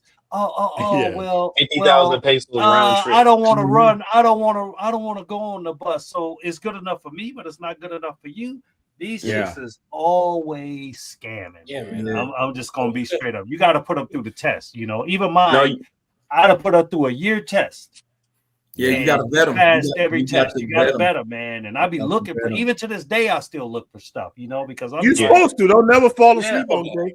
Look, I make mine jump through. Everything is a test. I was with a shorty when we was out there, and she ordered some Rappi. Right, I told her, order Rappi. That's like Uber Eats here. So I think it was like 65 mil pesos. So I only had 250, so I gave her 100 mil peso, and I was just like, I'm seeing she gonna give me my change back. It really, even if she did, it really wouldn't have mattered because it's such a little bit of money. But it would have mattered because I'm like, oh, okay, she gave me that change back though. So I was like, all right. Yeah, but that's a good one. That's a good test because if a Dominican woman give you your change back, I'm gonna tell you, if a Dominican woman give you your change back, you got a rider because boy, they will put that shit in their pocket. They look at you like they look at us that we're rich because we really are by the standards. We really are rich. Like we're rich. Like most of, I ain't gonna say everybody, but most of us are very well off in these countries, man. Like, look, what made me ride with the woman I got? She was like, you need to be on my bank accounts. I know everything. I'm on her bank account. I'm on her. I got health insurance. because of her. I get Exactly. like, so I'm like, whoa. She She bringing was the value. first woman. Yeah, she brings value. So I'm like, hey, you know what? I'm gonna keep on the team and we're gonna work together. Yeah, But man. if you know what I'm saying, and I had to think, look, but some of these chicks don't care, man. I got a chick, she just texted me today. This woman got a whole husband. She got married, but she studied tab. Like, what about your husband? And she got a Dominican husband. Now I ain't making that mistake. They can kill you in these countries. You know what I'm saying? I'm like, look, you need to go be a wife to your husband. He's like, he ain't nothing. She told me my husband's a motor concho. She just stunning on Fernando on Jay. This Fernando. She's like, he a motor concho. He brings home $20 a day. I don't want no man like that. I say, you married him. You married him. You married him. She married a man that make $20 a day, and she gonna stone Fernando. I can't do it. Oh hell no. Now look, she's fine. That's why you guys out there that got resources, man. I'm telling you, like, you can go for the top-notch women. I'm talking about the doctors and lawyers. They can't find guys of equal yoke that match their exactly what I need. That's exactly what I need. Yep. And like I said, man, I mean, Miguel can vouch, man. I've had a famous chick here. I've had lawyers, doctors, whatever, but I felt like the one that I did choose, she was the one that was the best situation for me as far as making things happen at the end of the day. But you jump up to the top 5% in the country just off a couple $1,000s a month, man. People ain't making that kind of money. So you're going to have your pick of the litter. And I even told Miguel this, and I'll say it while he's right here on the air. I said, bro, slow down a little bit. Because your options are going to be a lot different once he moves here full time. So I'm like, Miguel, don't get locked down too quick before you come, because they all trying to lock you down. You know what I'm saying? Yeah. So like, how long you move in country? How long would you suggest? That's a good. I think that would be a good question. Like, if you move, let's say, for Miguel, right? He moves down there. How long you think he should not be locked down? I mean, that's different for everybody because, to be honest with you, like, I met mine when I first got here, but I didn't commit to her until 6 months later to where I was like, okay, she's the only one. So I would say vet a couple of them, you know what I'm saying? Just to figure out what you want, especially if you've been in situations with Big Shirley for years, you know what I'm saying? You don't know what you really want. And a lot of guys get caught up. Not the Big Shirley, big dog. I had, man, look, so my birthday weekend, we celebrated this weekend, right? And man, I flew my best friend in from Chicago. So I told him, I said, man, you got to be the only dude that ever came to Cartagena and didn't clap at all, man. Didn't clap at all, bro. I'm like, how does that happen, right? So he gets down here and he's got to drinking too much, man, and I had to walk him out the club, and he was only here for one whole good day. You know what I'm saying? He was loose. He was just for the weekend, man. I had to get him out of there, and he dropped the bag on a baddie, man. And unfortunately, he got robbed. Oh, yeah, you said in the club, and Oh. we didn't even know it until he got home or whatever. But I guess he had got so drunk because he had a lot of frustration built up from previous, his relationship and everything. So he got down there. he got down to Cartagena. You got fired on your day off. Hey, man. And he turned up. And so one of the other members, and this is why I say, and Ronin always preaches about the brotherhood.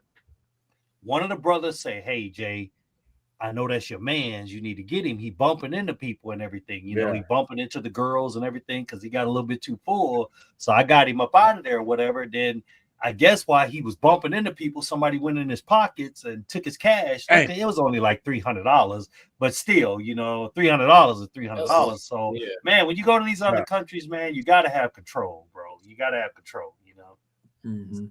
You definitely gotta have control. He was letting loose. He had a lot of things get up off his chest, so he got loose. Well, look, I'm gonna tell you something. I'm coming to Colombia. I'm gonna clap cheeks though. It's just me. I can't help it. You ain't gonna go out roading. You ain't. I can't help it. I just me. Listen, like I tell people, look, I'm like that old 1970s Hulk. Hey, don't make me angry. You don't want to see me angry. Like I come there, I'm chilling. But when the full moon come out, hey man, cheeks gotta get clapped. I mean, what you supposed to do? But that's that Michael Jackson Thriller. Yeah, like look, I'm not like most guys. I tell women that all the time. Hey, I'm not like most guys. I'm not like most guys. Let me tell you that now. No, that's the truth, I had man. to throw it in his face, man. I pulled her up on Instagram and I showed him the picture of the chick that he was hanging out with all night.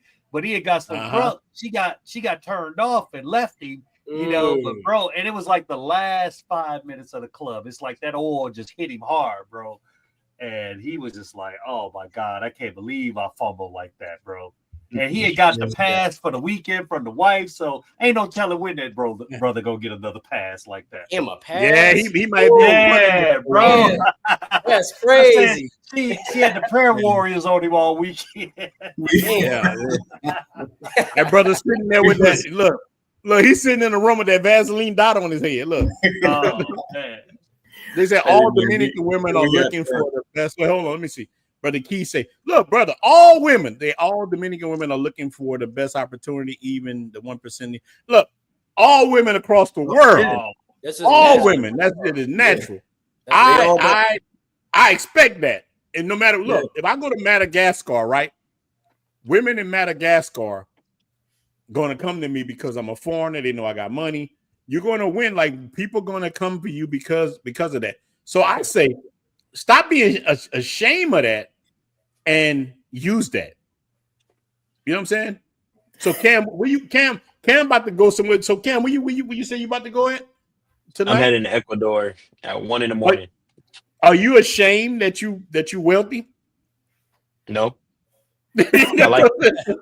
What's wrong with that? So hey, listen, I like use it. Yeah, use it.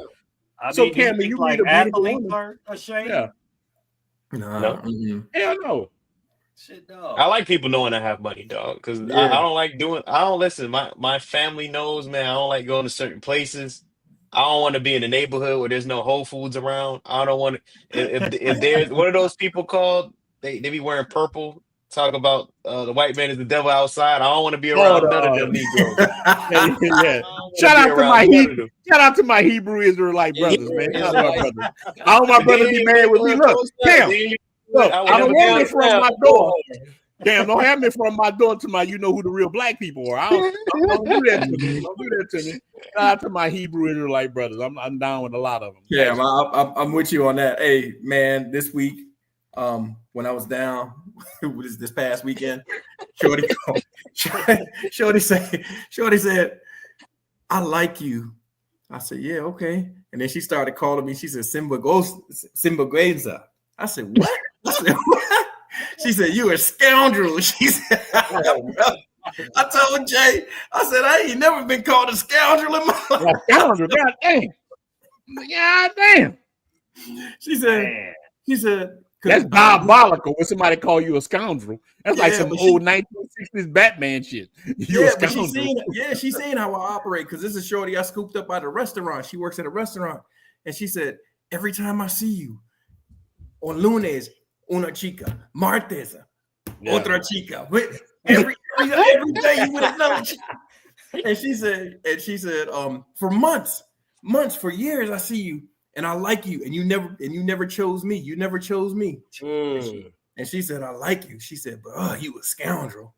I said, well, at least you know what you're getting into. Yeah, at least you know what you're getting into. Yeah. I told Tati, I was like, look, don't be getting attached to none of these girls that Miguel bring around, because they won't be here tomorrow. And she always be like, Otra chica. I was like, yeah. And so a guy actually asked me when I posted stuff from the birthday party. He was like, man, so how'd you pull that off, as far as like, because I took a picture, y'all saw him in the UGJ t-shirts and everything by the pool or whatever, and I was like, that wasn't the plan to have two, but I went against the CTG commandments, man. Yeah. I normally don't say two, but I've been knowing the chick for a while. You know, so it went down, man. But we had a ball. But I said to myself, man, I'm honest with my girl. I said, look, every once in a while that wolf gonna come out. It's gonna come out. I don't know when. And I held it in for some months or whatever, but birthday weekend, I had to let it out. But as Miguel saw, I got rid of them, and I brought the main one to the mansion the next day. But I had to get it out of my system, man. You know, so Jay, you know what I told mine? Jay, you know that? what I told mine? It's like we just said. I'm not like most guys. Just like put my Jerry curl wig and like Michael Jackson. Hey, I'm not like most guys. Right? If the Dominicans and the Colombians are gonna cheat, well, and they're not doing nothing for them, what do you think they're gonna deal with a guy? I think what happens is, man, a lot of us, we go to these countries and we put these chicks on pedestals, man. Yeah. And we start getting away from who we are, or whatever. Man, look, you the prize. And remember that the guys that make them the prize, they get ran over, bro. And these chicks be out. That's the guy that sent her $1,000 a month, and somebody else is clapping on or whatever. I see it all the time, man. That's literally how I felt when I was in PR, though. Look, gents on the go. Why you think that men put, especially black men, why you think a lot of us put women on the pedestal? Do you think that we used to just dealing with these big Shirleys with that crusty? I ain't gonna go in. Look, do you think we just used to dealing with rough women and cats just happy to get what they get? So they get these old beautiful women that look good and they just ready to give them the world. And even though she's a skeezer, you might be a skeezer, cat ready to give her more than she ever had in her life. She lived, think about it. This woman lives in a place, sometimes they ain't no running water. They got a metal roof. Yeah. There's spiders bigger than your hand. No. I done been in these houses. Spiders bigger than your hand. The spider's sitting on the wall, and I'm the only one looking like, what the fuck? You know what I'm saying? Nobody else cares. Poppy watching TV. You know what I'm saying? Her daddy watching TV. There's rats running. I mean, like, it's crazy. And you coming as American, putting her on the pedestal. Why do you think we do that, gents on the go? I mean, a lot of us, especially black men, that's how we grew up. Yeah. Grew up, single mothers, seeing how, they pretty much run the household and everything like that. So T-Mac. We conditioned to that. I think for me personally, it took a long time to get out of that mindset, but I think until I got into the Navy and seeing like men running shit, it just like, okay, this is how it's supposed to be. And I never like went back to that mindset, but I think that's a big part of it. And and then it also depends on it depends, because you got on one side, you got guys that have never really knocked down any inequality. Like some guys don't have taste. Like they don't. They think a 10 to them might be a 5 to me. So they're, even I've seen it in Sosua. Guys pulling even the B team. Exactly. And I'm like, D team. You flew out. Look, I done saw dudes in ass. That's all niggas care about. Excuse me. Right. So she got bro. She got them cakes, my guy. Oh, Jay, I done saw cats with the C team. Chick cross-eyed. Exactly.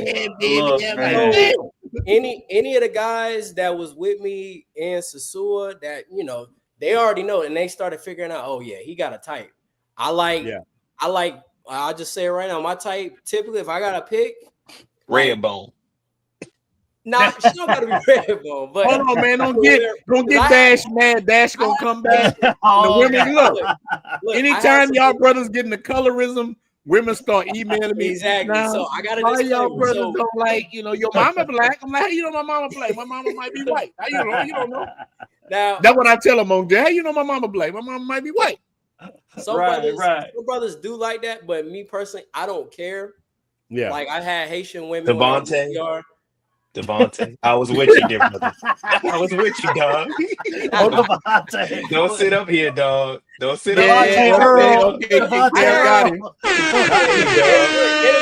Cam got it. I was with you for about 2 hours, kid. Don't sit up here laughing. I see all the numbers you was getting, dog. They all had the same complexion, dog. They all look like Ronin. What the red balls, Cam? You talking about them brothers? I'm talking about you, dog. It's all right, dog. Now said it was Hey, light, man. bright, and all right. Look, I mix it up though. Like, Look, I at least mix it up because I like variety personally. But my thing is, I like that slim, thick with a pretty face. You gotta have it. okay. That's true. my type. So That's true. light skin, dark skin, caramel, it don't matter. But you gotta have that nice little body and that pretty face. That's my thing. I can't even lie, man. My trip to DR, man, it's like I seen some brothers with the D team, bro. Matter of fact, it was so bad. It was so bad that Cam left after one day. He left the Airbnb 2 days early, bro. He was like, "Nah, I'm good, man. I'm good." I'm you out. know. But I will say this, okay? I will say this. I did go to Santo Domingo, and I saw like the B, the A- team. I will give it that, but I ain't lying, man. They thought that I was like capping when I said, "Yo, I'm not hitting nothing in Sosua or whatever." So I get down there. I was down there for 8, huh? Time out. Hey, let me tell y'all something. I hung out with Uncle Jay several times, dog. Y'all gonna say he don't get no women back in you. I'm telling you, this man is a player, dog. I saw it with my own eye. He had a little cigar. Chick say he wants a cigar. Hey, come on, come sit with me. But I go, hey, that girl told hey, not even an hour in. This girl said, "Hey, come live with me in Santo Domingo." In 1 hour, kid. 1 hour. I was like, man, y'all don't know Uncle Jay. Nah, man. I was just chilling, baby. She said, "Hey, come live with me in DR, Santo Domingo. Come live with me in Santo Domingo. Stay with me your whole trip." The chick at that bar. Yeah. MJ. Right. Hey, listen, she was no joke. Listen, everybody wanted to mess with that lady, and she was no. Hey, Jay, What was that in It was like the brotherhood come first. This is Yeah, we went to this. We wasn't on the strip. We was on like a little bar. No, but that's what I tell people sometimes. Yeah. You got to get out the tourist area. Look, even in Sosua, look, man, we got 180 in the building, man. Make sure you hit the like and make sure you subscribe to everybody. Look, let me tell y'all something, man. This from a person that hanging DR a lot. Sosua is any given Sunday, but lately it has been overrun with B team. Yeah. It has. I see a lot of B team, but I would tell guys, man, I tell dudes because Santo Domingo starting to pop in his own right a lot, so a lot of chicks don't have to go to Sosua. But Sosua being rebuilt, these chicas know that. Look, right, just today, everybody's talking about what happened in Sosua. Yeah. The government came in there. The government is tearing down certain stalls. Yeah, they tore down certain stalls that people like 30 people sold out. Yeah, they sold 33. I was talking to my brother-in-law about it, and some people sold out. But look, certain stalls are not even. Look at Mr. Flip Flop. Shout out to my brother Flip. Flip, you in the building. Shout out to Flip. Look. What's going on, Flip? Hey, let me tell you, Flip like Candyman. You say Sosua, he pop up, man. Pop up. I think Flip is in Thailand. I was just watching his live earlier. He was talking. He was addressing. Man, I gotta go watch that, man. Shout out to my brother Flip, man. Flip is the man. Yes, sir. And one of the greats.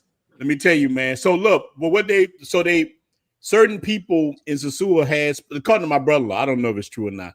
Certain people had places that didn't have names on it. So some of them lost it and some people sold it. Sosua just gonna get greater and greater. Like we said last year, I tell people, man, look, Sosua will be better than Punta Cana. I put my money on it, hands down. Oh yeah. It will be better. It's the same thing in Cartagena, right? So Flip, you want to jump on, Flip? Look, let me say, Flip, Flip, jump on, man. I'm gonna drop the link if you want to jump on. But when the mayor first started making the changes, he was like, everybody was like, Cartagena's dead. Cartagena's I dropped the link. Flip, jump on, just relocating them, you know? Yeah. He basically cleaned up the tourist area, and I like it better like that, to be honest. Yeah. It don't need to be all out on Front Street. And honestly, Ronin, you're the reason why Sosua kind of went down. We started promoting Santo Domingo, man, and brothers started checking it out. They're like, oh man.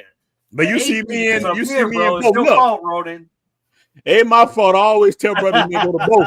I say Dominican Vice, man, and you hear me say, man, Flip, jump on, man. I put the link for Flip. You can jump on if you want, and just let Flip jump on, y'all. I know people gonna jump on. But I'm gonna tell you, man. I tell people like that's why I say on my channel a lot. Dominican Vice. I call it Dominican Vice. You do both of them. Santo Domingo, and Sosua. And but I like what they're trying to do with Sosua. I know it's gonna hurt. Anytime you make change, it hurts. But I think in the long run it'll be better. Yeah, it'll be better in the long run. I think I see what they're building. I'm telling you, man, Sosua gonna go. It's about to bang on Punta Cana. You know what I'm saying? I'm telling you, gonna be, yeah, they got a lot more land they can do out there. Yeah, Sosua gonna bang on them, man. Land. Okay, yeah, Mr. Flip is in the building. Mr. What Flip, up? you got the floor, big dog. Good, yeah. Can y'all hear me? Yeah, we can hear you. Flip, so you out there in Thailand? I think you're in What's Thailand. going on, fellas? Yeah, Yeah, it's 8:30 in the morning over here. Wow. Whoa, okay. So Flip, let everybody know what's going on with the Sioux. All right, so basically, I'm gonna tell y'all like this. I got the first night sleep in this whole damn trip, 13-day trip. First night sleep, and 4:40 in the morning, my phone going crazy. They be like, "Oh, something's going on the beach." I'm like, "What? I'm in Thailand. I have no idea what's going on." So I hit my peoples up. You know what I'm saying? I kept seeing videos and stuff. And if you guys remember 2 months ago, everybody was going crazy when the military was on the beach 2 months ago, I think it was. That was them giving notice to the businesses, hey, we'll be here. I think it'll be in 60 days to close y'all down. The businesses that were knocked down today were the businesses that have no owners. It's called abandoned owners. And the people, like Ronin said, took money. Some people actually took money to bounce. So those people were knocked down today because they're not going to be around. If you don't have an owner to your building, because a lot of people were there squatting, believe it or not, in DR, you could squat in someone's house and the owner disappears. So basically, they came back with the military again. As you saw that, I saw the videos of them doing tear gas and stuff. Because, you know, if you don't know, Dominicans riot. They will riot like a motherfucker. I believe it was 17 years ago, they mentioned the beach being closed, and they started burning tires all up and down the highway. So Dominicans don't play. You know what I'm saying? So that's why there was such a big military presence. I ended up seeing the tear gas and stuff, because if it gets out of hand, that's the reason it wasn't a couple of police. That's the reason it was the military. You know what I'm saying? Yeah. They knew the dudes were going to fight back. But the problem with that, like I said, I feel bad for some of the people because they've been there for a long time. But the problem with that is those guys knew they weren't legit. There's businesses now closing in Sosua because tourism is coming around making you be legit. Pay your taxes, who's your owner, who you renting from, whatever the case may be. And so a lot of those businesses are running or trying to put up them business up for sale because they don't have that paperwork. A lot of businesses have been running around not having legit business for a long time. See, some of those guys today thought they were going to be grandfathered in. But when the government came and said, well, you've been here all this time illegally, didn't pay us no money, and you want to stay? And they're like, nah, you got to go. So they had notice, bro. And like I said, I don't know the ratio of the 33 that happened to, but there was a good amount that took money to leave. Yeah. They were like, you know what? I'll just take some bread. I'll get out of here. I don't know how much the money was. I can't tell you that. But everything that was torn down today, and as I'm told, beach we back over the mall like normal. They just were told they're being torn down, and it's gonna when you get to the beach, you're gonna see businesses open and a bunch of holes. You know what I'm saying? This is what it is. But as far as that plaza goes, man, you guys gotta understand something. They've been talking about that since before I was coming here.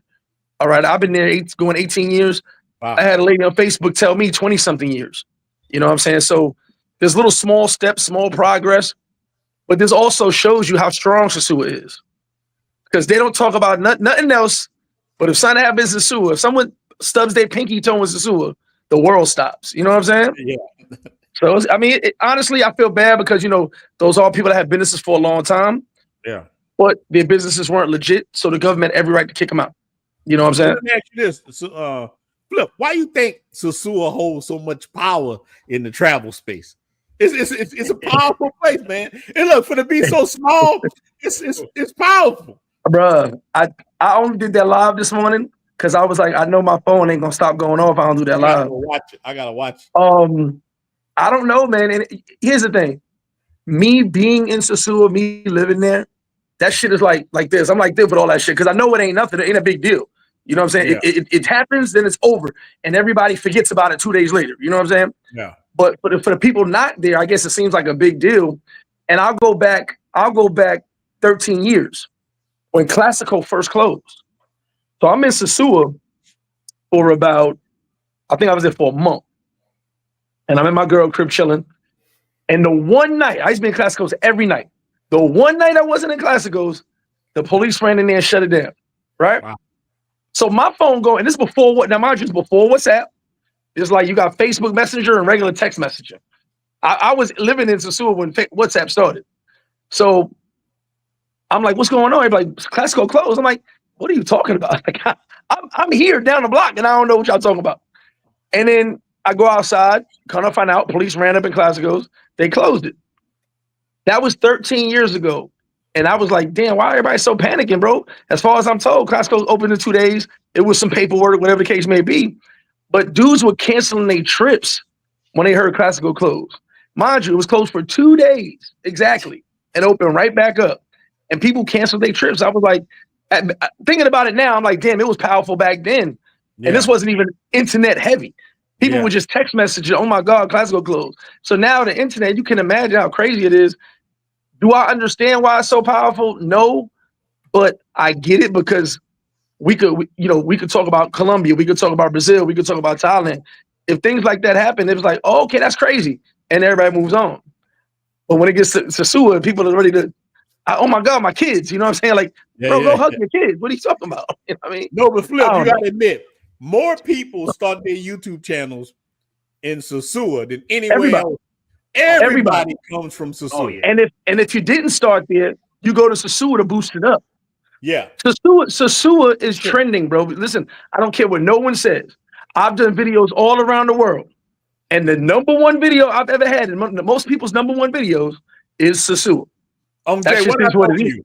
I say, look, that was my best video. Sosua. Halloween was my best. Yeah, but let me tell you, Sosua. My videos would flip on the best, like average. Yeah, look, shout out to I found a girlfriend Sosua. 10,000 views. It's crazy. 10,000 views. There you go. Yep. Just put Sosua in the title. You're gonna get views. Sosua is powerful. Man, you can put Sosua for anything. Look, I'm riding my bike in Sosua. Hey, listen, the porta potty Airbnb, I just said Sosua Airbnb, and that thing blew up. It's crazy.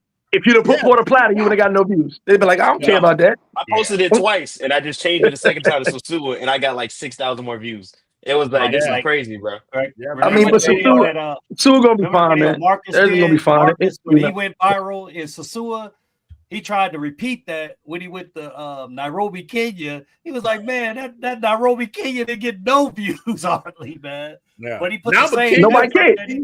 Nobody cares, man. Hey, bro, it's like Sosua. Sosua reminds me of Notre Dame. Like, remember that movie, Ruby?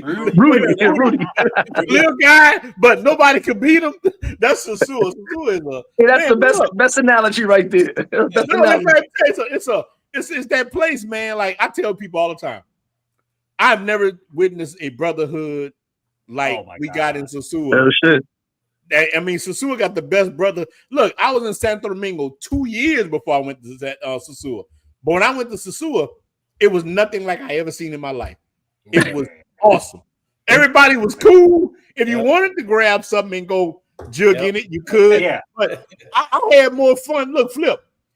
My first day there, I met a guy in flip-flops sitting way in the back in that corner. In the corner. Hey, man, I've been living over here for years. He just gave me the game off the top about the North Coast. He like, man, I've been here for years. His brother. That was one of the deepest, best conversations I ever had. Just talking to another man. I'm like, damn. Yeah, so that's Sosua. I tell people, unmatched brotherhood. Unmatched. I spend most of my fellas, I'm gonna leave it. I appreciate y'all inviting me on the live. I gotta go. All right, Flip. Man, you welcome. I gotta go pack. Appreciate y'all, man. I'll see y'all in the suit. Flip, hold on, man. When you going back? You about to come back? I'm going to Bangkok now. I'll be back in 2 days, man. I miss Sosua right now. I miss it. I'll be back next week. I'm gonna come over there and definitely chop it up with you. Hold up, I'll be there, brother. All right, brother. All right, bro. Y'all be good, fellas. Shout out to the Flip. Make sure y'all brothers subscribe to the brother channel. And we're going to keep it low. Let me give brother T-Mac, BTC is aligned brothers to maintain their lifestyles abroad. All right. That's Bitcoin. Okay. Yeah. Shout out T-Mac, 1999. Look, and I was telling brothers, man, I got all kind of little stocks too. Once Trump won, man, I went up a couple $1,000s. This is crazy. Yeah. I went up pretty good, man. So that's Yeah. that's another way that we can win. 401k jumped up. Oh, 401k, all I don't have a 401k no more. The But exchange rate in Colombia jumped up from like that jumped 38 up to too. like 44, man. I gotta see what the DR did. But shout out to brother T-Mac. And shout out to Flip Flop for coming on here dropping their game about the DR. Because let me tell you, that was my brother-in-law, he worked for the government. He said a lot of people that have paperwork, this, that. But I'm telling you, what they about to do to Sosua, my brother-in-law showed me some of the plans. It's gonna be ridiculous what they about to do. Sosua gonna be ridiculous what they're gonna do with it. But I think about it. They've been staying there for a long time. I can't lie to you. Yeah, but they building it up. Now you come down, and if you just saw the stuff he saw, he said to me, man, with the maybe I do, man. I don't know if I can put it on YouTube shorts or not. And you see the military was out there, man. They were knocking them buildings down. I saw a lot of it, and even Sarge, shout out to Sarge Sosua. He dropped some in the group showing them knocking them down. So they knocked down a lot of buildings, but the stalls, I'm telling you, I've been to Punta Cana a few times. I think Punta Cana is a beautiful place. Got some baddies out there, but Sosua gonna take over the game with a lot of this, what they're trying to do. And that's why we need a pipeline from Sosua to Cartagena. We need that. And that's how we're gonna win. And it's on us to sit there and control it. And whoever gonna do it, Absolutely. we gotta be the new. I ain't gonna say the word because it get you banned. But we gotta be the new class of people. You know who it is, quote unquote. Yeah. We gotta be the special people. We gotta be the new. Let's just say Blues Clues. We gotta be the new Blues Clues. Us and buy up everything ourselves. That's what I'm trying to get brothers in our group, man. There's almost 8,000 people in the group. I have almost 17,000 by the night. Probably I have 17,000 subscribers. Support everybody, like everybody's video, support, and you monetize everybody. There's money coming in. We could take this money and buy up stuff. That's what. Look, and this is a question, man. I want all y'all to answer this. OJ, why you think ninjas don't support each other? Why you think it's so hard for them to support? Now look, I'm gonna say Willie Lynch syndrome. You think it's Willie Lynch that if I could tell a brother, just even the Blue Book Passport Cartel, shout out to my Facebook group, and I know Facebook don't show everybody. I'm gonna give him this because Facebook, sometimes a brother can post something. I might not even see it. I'm the admin. I might not even see it for 3 or 4 days. But why do you? And I want all y'all to answer this. Why black men don't support each other's channels like that? But just giving it a like, they might subscribe, but giving it a like, help push the algorithm. I want y'all. Why people don't help each other like that? Why we hate each other like that? Yeah, I don't really understand that, man, because like I can remember like having 6,000 people in a group. Drop a video in there. It takes a second, literally, let's say 15 seconds to go out, go to your YouTube, hit like, subscribe, or whatever. But I think a lot of us, man, we think that this person is going to get more than us, but they don't realize that working together, man, we're more powerful. So like what I do is same thing that you do. It's like if somebody calls me, a lot of times they'll ask me to say, well, what you charge, man, for a consultation? I don't even really feel right telling a guy a number or anything like that. It's just weird to me, but I just say, man, bless me, whatever you want to bless me with, because at the end of the day, I'm looking for long-term relationships. So I feel like if I take my time to talk to this guy, maybe he'll support the Airbnb when I get it up and jumping. Maybe he'll support the events that we have, you know, and that's what I was mostly impressed with Sosua, the brotherhood, man. I saw guys, man, living their best life and having fun. And that's something that I'm working on here. Miguel and I here in Cartagena, I don't feel like the brothers are as close here. And I don't know if it's because they get so caught up in the chicas, man. It's like they say, forget the brothers, man. Once I've seen guys, man, I've seen, bro, I'd have seen cats, man, tell me like, yo, Jay, I want to get up with you, man. Bro, I mean, within an hour getting in town, they got somebody at the house and they ain't coming out the house until they get ready to leave. I've seen that, bro. And I'm just like, ain't no way I'm spending my whole vacation sitting in a room with no chick that I don't even know. But in Sosua, I felt like, man, I got to kick it at flips. Like me and Ronin was chilling on the beach, you know, chopping it up.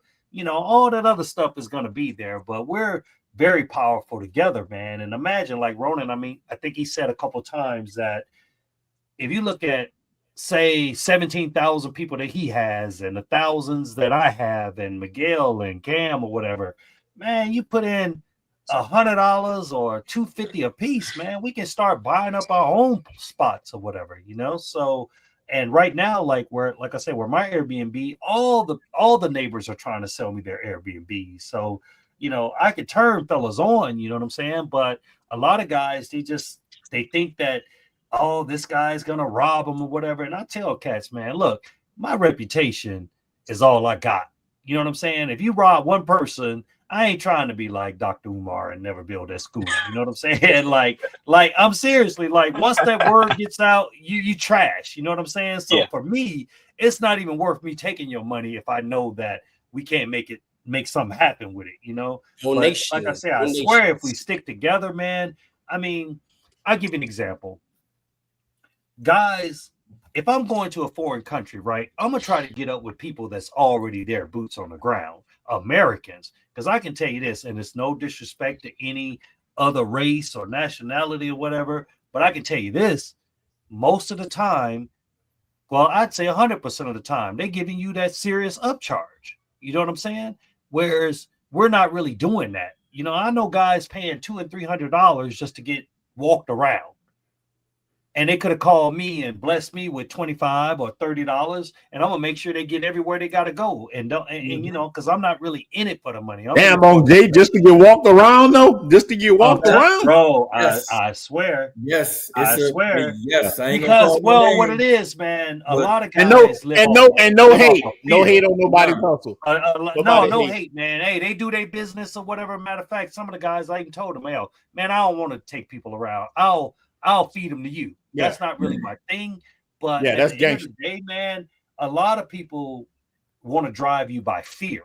So they'll say, well, man, you can't make it in Cartagena if you don't have a guy with you or whatever. Now, that's why these groups are important, because we can give you the game to stay safe. You know what I'm saying? You don't really need a local to get around and do what you need to do or whatever. I'll tell you, stay here, do this, roll like this or whatever. But hey, if you want to waste your money, then go right ahead, man. But like I said, man, I don't be out here trying to tax people, man, just for every little conversation. I try to answer every call or whatever. But like I said, in return, just give me a like or give me a subscribe. You know what I'm saying? That's worth more to me than your money. And when I get everything, when Miguel and I get everything jumping or whatever, support us with the Airbnb, you know, because we're going to make sure we're going to check IDs. We're going to have full-time security. We're going to have pick you up. You ain't got to worry about getting drugged. One-stop shop.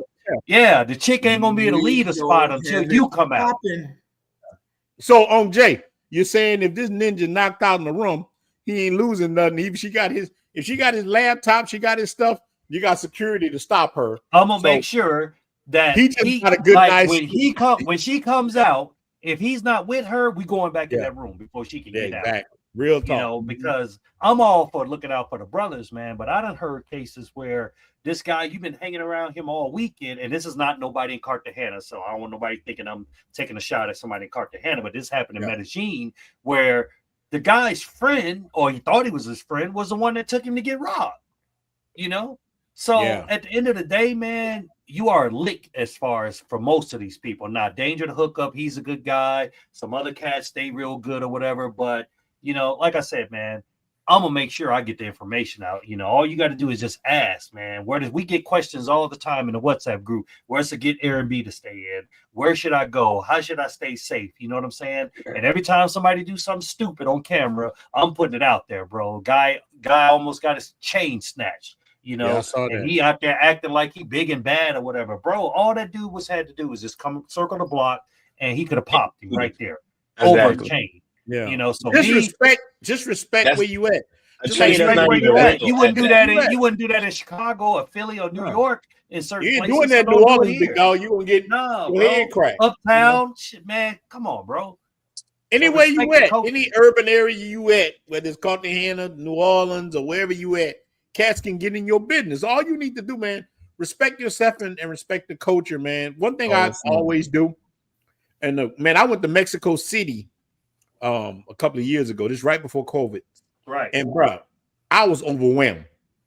That was my first place I traveled to. I'm thinking, America, man, have you in a box where you just take and you hear about Mexico is trash.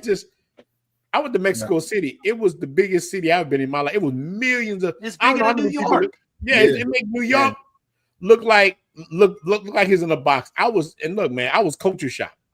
I didn't know what I was stepping into. So, man, know where you going and respect. But what I did, the reason I was able to move in Mexico City, I respect the people. I respect everybody. Oh, Jay, I put on my wooden chain. I got a wooden, like I got the Buddha bead right here. I got a little wooden one. I wear. Yeah, I put my wooden Buddha bead on. Right. I grabbed my other wallet. I got 2 wallets, 2 phones, 2 everything, and I walked around like that. I wasn't putting the camera in nobody's face, and that's how I did it. And you'll be fine. You know what I'm saying? But it's okay to not know. I mean, Jay got when he first got here because I'm like, I didn't know nothing. I was like, you know what? I got all this cash on me. Let me just go up, give me a penthouse in the Hyatt. Man, I couldn't bring not one chick up there. Yeah. I paid $300 a night for the best room they had and couldn't bring one chick up there because it wasn't guest friendly. But if I would have had a group, then I would have known that ahead of time. Like, okay, so I ended up staying at the Airbnb with some guys that I met on the plane. They was like, bro, come on over here or whatever. Me and them cats, we like brothers to this day. So don't be afraid to reach out to other people. Like Ronin said, the brotherhood is Sosua, man. I will say this. I don't consider my trip like I don't consider it like a lost cause because the brotherhood what did it for me. And then when I went to Santo Domingo, that was a whole nother story. I ended up getting a little weak up there. You know what I'm saying? I went, I'm thinking it was just a regular massage place. And she got the, rubbing that, doing a little extra, and I'm like, oh, what's going on here, bro? What's going on here? Like, okay. Miguel Jay, like, how you doing? Man, it was crazy. It was crazy work. But some of the guys in the chat, man, that thank you, man, for the kind words and everything. I met on the Map TV. I met Lee Majors. And they, like I say, they can justify. I'm not capping when I say I'm not out to try to nickel and dime people and all that stuff. We not the big and YouTube channels. You know what I'm saying? We would appreciate, like I say, a like, a subscribe. You know what I'm saying? Or just put the word out. So we can all network together and let's get this paper, man. I mean, there's plenty guys out there with money. And let me say this, man. Guys support me a lot, and when I'm griping about is other people. I'm like, man, support them too. Can't support me. Like, I gotta say, man, my brothers support me a lot. Look, I wake up to I'm real talk cash apps every day, different things. But what I do with my cash apps, I donate my cash apps to my old lady's school. There's a lot of Haitians there, and a lot of Dominican kids. Man. We take care of so many kids. People don't even realize how many kids look. They talking about giving me a plaque. I'm like, hold on, y'all making me soft. I don't want no plaque. They trying to make us soft, baby. Yeah, don't make me soft. I'm the werewolf. Look. That's because I'm kids. I'm the werewolf. Don't do that. They like, they'll do it to you, bro. They'll do it to you because you know what? Like Diddy. Yeah, look, they're like, no, you ain't a werewolf. And next thing you know, a year later. I think, man, they appreciate what we do, like I'm actually thinking about doing a little maybe buy some soccer balls or something for like some kids in the neighborhood for Christmas or whatever. But man, I tell you what, ain't nothing like the real brothers. And if you're listening out there, man, look, some of you guys, man, that I didn't ask for this. I just said, hey, it's my birthday this weekend. I'm gonna turn up. Miguel coming through, man. Bro, within 2 hours, man, I had over $2,000 worth of cash apps. Didn't even ask. So shout out to the brotherhood, man. Thank you, you guys. I got the mansion with the donations. I got the drinks. I was just like, you know what? I'm gonna have a good time, and that's a good feeling, man. When we got to start supporting each other. I remember my uncle used to say back in the day, You know, the brother come around selling ice, but the white man sell the ice. They say, well, why you buy it from the white man? They say his ice colder. Now, you know, that's some bullshit. You know, like, come on, man. So we gotta support each other. You know, we gotta lift each other up. Me and Cam had a conversation up early. I was like, bro, keep pushing, keep grinding, man. You know, we gotta uplift each other. You know, because sometimes this can be frustrating, especially when you putting out a lot of. It takes a lot of effort to put these videos out. A lot. And then when you don't get no likes or no, and like I said, man, just in our groups or whatever, you talking like over 8,000, 9,000 people. You know, but some people are givers and some are takers. And to me, it's like if you can't give a like or you can't subscribe, but you listening every day or you getting information, to me, that's like stealing. You know what I'm saying? It don't cost nothing to hit a like, man. Sorry going on my rant, but you know it is. No, but I feel the same way. I remember one time, bro, I almost closed my group down, right? It wasn't for the fact that they weren't hitting the likes, but I'm like, dang, bro, like y'all dudes reaching out. I'm like, dude, listen. It was the point that they were ignorant, and they were like willfully ignorant. Like, I'm telling you what to do. I'm saying, hey, bro, anybody in the group, we got 8,000 people. 8,000 people start YouTube channel. I'm not telling everybody to make a YouTube channel about Cartagena or Sosua. I'm like, faceless, make all kind of YouTube. You can make a YouTube channel about how I make hamburger shit. If 8,000 people watch support it, 8,000 people watch it, is monetized. Mm-hmm. If 8,000 of us watch it, you got your watch hours, we subscribe to you, YouTube start paying you that money. Now it's on you to start saying, hey man, I use lamb to make ground meat. I use this. It's on you. Once we done through you, look, I'm gonna throw you the alley you, but it's on you what you do with the alley you. But if brothers looking at each other and say, hey man, I'm not gonna help you because I don't want you to make it. So my biggest thing is tell brothers, look, don't worry about everybody else making it. We're gonna help you make it too. But we got to have the right mindset. Look, don't worry about on Jay getting subscribed, right? Because once on Jay gets subscribed, we're gonna get Gents on the go. Once we get Gents on the go, we're gonna get Miguel. Then we're gonna get Cam. And guess who next? You, mofo. He said, well, why on Jay come first? Ecosystem first. But look, see, this is how ninjas think. And this how we partying. Yeah, but it's how we can all live. That's how we That was a birthday scene right there, baby. But look, we can all live like this easy. That's light work. That was it. I want to share it. I want to share it. You know what I'm saying? That's exactly what it's about. Oh, Jay, listen. Look, we were talking about. Let me explain something to y'all guys, man. I done made $4,800 on YouTube. The $4,800 was the best check I got, but it's always high. Like I showed y'all the other day, the book. I still haven't even made this yet. I got to make a video about this book sack. I got cameras that they sending me. Look, YouTube is right for us. It's here. The jig is up. We can make as much money as we want. All you ninjas got to do is work together. So the hardest thing for black people to do, I told y'all this the other day when my Dominican girlfriend I had told me I think I told this on Jay. I think I told you this on Jay. My one of my ex-Dominican old ladies told me her dad told her, you know what? He was good at sewing. And he told her, you know what the hardest fabric is to work with? And she said, what? Black fabric. This is the hardest. Like, we got this problem where we don't work together. Boy, the moment we work together, we will win. All we got to do is stop hating on each other and say, look, dudes hate on, look, you go on YouTube right now, go in the black sector, right? Go all the black, from the celebrity to the passport to the whatever, to the comics, and guess what these ninjas doing? Hating on each other. Oh, he ain't funny as me. You go in the red pill space. Oh, I beat his ass. I won't fight him. I'm like, what the kind of? He's married to a single mom. They trying to expose each other. They so feminine. Yeah. I'm not on none of that. I'm on. Look, bro. Well, how can we get on together and build a network? Ninja News Network. How can we do that? And you know what? A lot of people complain about Passport Brothers' reputation, and they complain about all this negativity or whatever, but a lot of it is our fault. And the reason I say that is because and I'm not gonna say no channels or nothing like that, but I'm saying when that negativity comes out, man, y'all up in there 400-500 deep, 1,000 deep, cash app and all kind of money and stuff for foolishness. You know what I'm saying? But then you got guys that don't really need the money, but y'all, we trying to drop some game or whatever. It's like, I don't want to listen to that. But then you complain about our reputation. It's up to us to change the narrative and say, I know, just like my man just dropped about building, Stephen Smith, about building credit.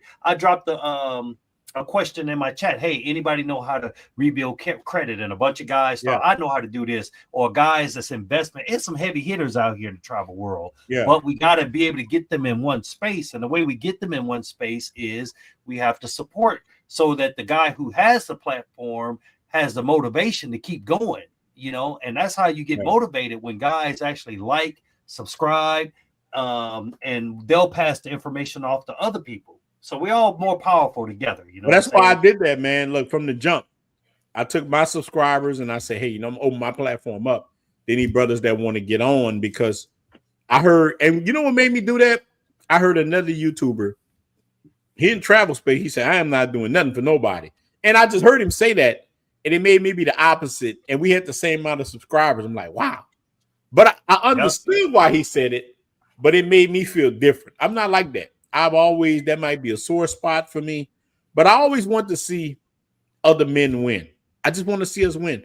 The reason why women were so powerful in the United States, because they work together. I'm like, black women, white women, whatever, they work together.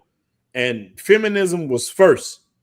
We got to put it to a point where masculinity is first and fairness of masculinity. I ain't talking about you beating on your chest, hey, I'm a man, this and that. No, I'm talking about fairness of masculinity and understanding that, hey, man, I want other men to win, because in a traditional household, kids do better. I'm talking about science. The whole party of science just abandoned science. they don't give a damn about science. So I'm just saying, being scientifically fact that if a child grew up with a dad and a mom, they're going to usually be okay. That's why foreigners come into America and they do okay. So my job was to say, hey, you know what? Let's us do the same thing. Let's put masculinity back. And if we can't put it back in America, let's put it in Colombia, DR, Venezuela, Kenya, wherever. We don't have to just be in America. We could be anywhere like we doing now. We all over right here, but we together. And we have a lot of dollars that we control. You know what I'm saying? Exactly. Like, if we supporting the Airbnbs that all the brothers go out, like I spent most of my, I'd say I spent 90% of my eating in flip-flops because I wanted to support the brother. You know what I'm saying? Exactly. I ain't worried about them local guys. I could care less about them. So when Ronin get his Airbnbs going, let's support him. When we get ours going, let's support him. Hell, I'll even show you how to get yours. You know what I'm saying? Exactly. I'll use my resources and my local people to make sure that you're good. If you need a spot that you need rehab, I know local guys that can get you the local rate, man. I mean, the payroll will probably be like $500-600 a week to do something. So it's all type of opportunities. What up, Black Cleaner? Black What's Cleaner going on? What's How's up, everybody? Man, brother, you how's got everybody? Stop. You got real quick. Hey, I gotta head out. I gotta run some errands real quick. But man, you guys, you guys have a good night. Let us know about the trip, big dog. Oh yeah. I'll be posted. Well, I'll be posted a couple of days from now. But it's a long journey. I'll see Jay. I see you next week, Miguel. If you're there, Carney, I'll see you next week as well. Y'all have a good one. Then. Peace. All right, my brother. Get a haircut, man. I see that brother. No, that brother looking like Harriet Tubman, little brother. Harriet Tubman.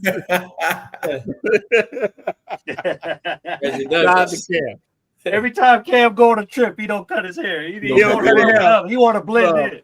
That brother on that Harriet Tubman. I got him. That's my guy. All right, Black Cleaner. What's up, my brother?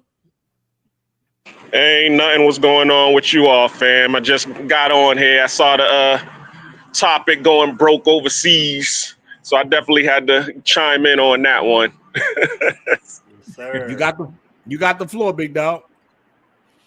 Well, yeah, I mean, basically, it's not I mean, if you out here and you're getting fleeced by, a lot of these females out here, then you're definitely going to be going broke because that's all they're going to do. I mean, just like what you always talking about with the poppy. You say you love me, Right. but you ain't giving me no money. And if you going to be doing that, well, guess what? Eventually you're going to go broke and then they just going to move on to the next one with the same story. So the key really is is to get out here and start, because that's what I'm doing right now. I'm in the middle. I'm actually out and about right now. I'm in Panama, and there's a brother here. He owns his own bar, similar to Mr. Flip Flops in the Dominican Republic. It's called Daiquiri 23. And, I'm out here trying to support him because we got to find different streams of income, different ways in order to make money. Like me, I mean, I'm a retired military vet, so I get money coming from there, but that's not definite. That's not secure. At any given time, they could, cut the Social Security off. They can cut the disability off. And then what? If you don't have any hustle to you or you don't have any other ways to create a passive income, then you're going to be up shit's creek with no paddle. So, but also just what you all was talking about. I mean, there's enough of us out here to be able to support each other. And as long as we stick together and stay on code, then we'll be able to create our own ecosystem out here. Yeah, that's what I was saying. But look, let me ask you something about Panama. If a brother wanted to move in Panama, what's the bare minimum they need, you think, monthly? I mean, okay, if you're looking for the comforts of home, like, because I recently moved to a new spot and I had to, start looking for my own apartment. Okay. An apartment in the city with all of your standard American comforts, for a 1-bedroom would probably be about $700. And then a 2-bedroom, it'll be about $800. But you could live on the outskirts of Panama City in the suburbs, and you could pay about $500-600 a month. And that's with the standards. Now, if you're trying to live like a local, like a Panamanian, like what I notice here is Panamanians, hot water is not a standard in their homes. Yeah. You don't have a hot water line and a cold water line. You just got one line that comes into the home. So that's what they're used to. Now, if you going, to live like a local, then yeah, you could find an apartment in the regular neighborhoods for about $200, and the nicer ones will be about $500-600, like 2 and 3 bedrooms. So to answer your question, I mean, of course, your living condition or where you live is a third of your income. So if you're paying $500 or $600 for it, then the rest of it, 2/3 is going to be your spending money and how you eat. So it will start around $1,000, and that's living locally. But if you're trying to live like a American in Panama, that starts at $2,500 a month. Okay. Nice. And look, Panama is so beautiful, man. Panama look like Miami. I'm waiting to settle some stuff. I'm coming. I think Panama is my second place I'm coming to. Panama is so beautiful. That gotta be Miami of the Caribbean. Yeah, it gotta be. It's so gorgeous. It is gorgeous, man. I mean, and look, so I see you started a YouTube channel. You want to let the brothers know what your YouTube channel is? Yeah, it's called From Black Cleaner to Black Expats. So basically, it's just showing my journey, because I'm just a working class fellow, and I'm just basically showing you how I transitioned out of the matrix to become an expat. Because anybody can do it. They just got to be able to focus on what, focus on your plan, focus on your agenda. And all I did was I just followed the rich dad, poor dad method. I didn't go to school and get a job. I mean, go to college and get a degree so I could, get a nice job and work for 40 years. I learned how to sell. I got into a service industry, which paid good money. And then I used my money to buy real estate. And then, of course, me being in the military, that was also a plus. But I don't rely on my disability checks to sustain me. I rely on my real estate to sustain me. Brother, you did like me, that rich dad, poor dad, and Think and Grow Rich. Boy, that Earl Nightingale, man, changed my life. Let me tell you, man. You're Robert Kiyosaki, you're a Nightingale, man. You dropping some views, man. Look, That's some diamonds. if you can post your YouTube channel, man. Look, thousands of people will see this. Like that, we make these videos, thousands of people see it. Brother Paul, you in the building? What's up, man? Brother Paul, man, where you at? Trucker Beverly Hills Paul. somewhere? Brother Paul, you in Beverly Hills, huh, big dog? He ain't in the truck. Yeah, he ain't in the truck. He in Beverly Hills. What's up, guys? Can you hear me okay? Yeah, we hear you. How you doing, bro? Well, first I want to say y'all are looking at a living miracle. I just got out of the hospital yesterday. Wow. Oh, man. I was in a bad wreck on Saturday. I broke 9 ribs and my sternum. Hey. Oh, Man. Sorry to hear that, brother. in the truck. Well, no, I was in my car. It was on my day off on Saturday. Wow. Yeah, I was coming back from the cigar lounge, and yeah, I got cuffed and stuffed. Allegedly, according to the law, there may or may not have allegedly been alcohol involved.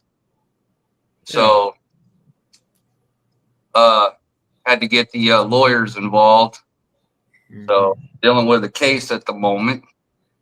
So when you finish up, man, come on overseas, Jordan. man. Sell the Yeah. truck. When you get that Brother stuff, gonna come have on look, over, Jay, brother. you got that Mr. T chain on Right. with that big T on it. All in the building. Hey, I'm gonna say something real quick because I actually was in that same position. I actually had a car accident back in May. I'm still having back pains and everything like that. Been hard to I have been pretty hard to go to the gym and everything like that, but I've definitely been through that. I got the patches on Wow. for the broke sternum and the bones that I broke. The bones that I broke, there's no cast or anything. You just got to let it heal. But I'm flying high right now on the medications and a lot of pain.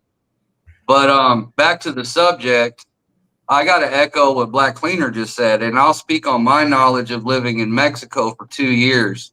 Yeah. With a woman I was very close to marrying.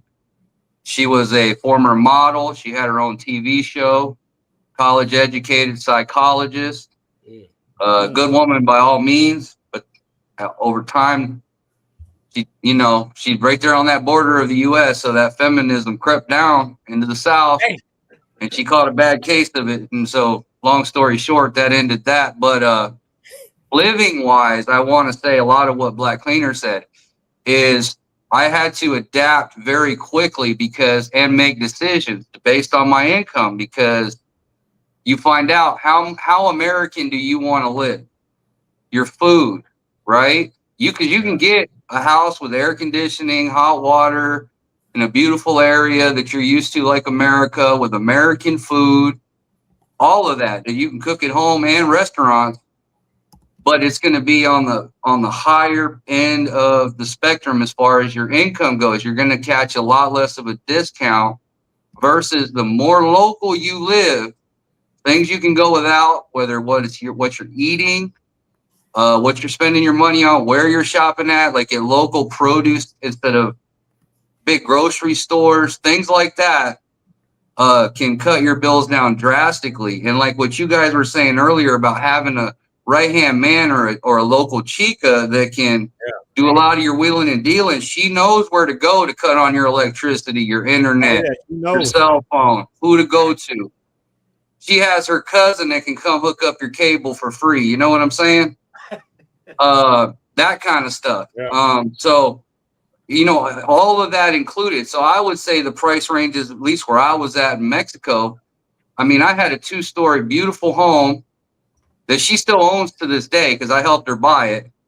We got it for $1,000 down and $700 a month. And it's going to be a $60,000 home. 2 stories, brand new, beautiful home with a yard, a courtyard, security wall all the way around, all concrete, cinder block, how they build down there. Yeah, beautiful home, man. Beautiful. And in a good neighborhood, but not the highest, richest neighborhood, $700 a month. Man, you can't find that where I live here. Here where I live I live here in an apartment You can't find that in America nowhere. I don't think. Yeah, I mean. Yeah, right now I live in an apartment that costs double that. Yeah. Double that. I'm paying almost $1,400. Now I'm in a very nice apartment with a garage and all of that. I see you got your robe on, you got the smoking jacket. You look brother like Fred Sanford. If I didn't care. Hey man, I'm in my convalescent period right now. I'm in the healing mode. Yeah, I know you're healing, brother. I'm just joking as with you can see over here, I got my humidor, my cigars. I got my medicine right next to it, and my whiskey decanter over there with my glasses. Everything a grown man needs to heal. You know? Yeah, you earn that, man. You work for it. Look, when I see a man that works, you ain't begging, you did it on your own, man. I respect that. I respect it, brother. Man, look, you're a real one. That's what you earn. That's yours. Yes, sir. Yes, sir. No matter what it costs, you know. Yeah. Yeah. So down there where I was living, that's where I found out real fast because I wanted to hold on to those American meals, that hot water shower, you know, those American restaurants. And I found out over like 6 months or so, I started gradually adapting more and more. And I found that I went from maybe spending about $3,000 a month, kind of all in. I was probably down to about $1,800. Yeah. You know, of all that extra money I saved because I started enjoying going to places like the swap meets and flea market. Yeah. Rather than the mall, you know, because I kind of enjoyed the culture of it. That's where the locals would go. Yeah, you know, that's real. And they would go with their whole families on a Sunday or a Saturday. And it would be a whole thing. You know, they'd have the Raspa carts out there. You get your corn, you know, all that kind of stuff going on. And they'd be painting the kids' faces and stuff like that. So it was a whole different vibe, but it was like everything was dirt cheap, you know, where you get the bags of juice instead of in a cup. Yeah. Oh, you know? Yeah. Yeah, but I enjoyed that, you know, and then you look at the end of the month, and at the end of the month, you know, your bills are a whole lot cheaper because now you're eating, you know, meat from the butcher instead of the grocery store. Yeah, that's what I do now.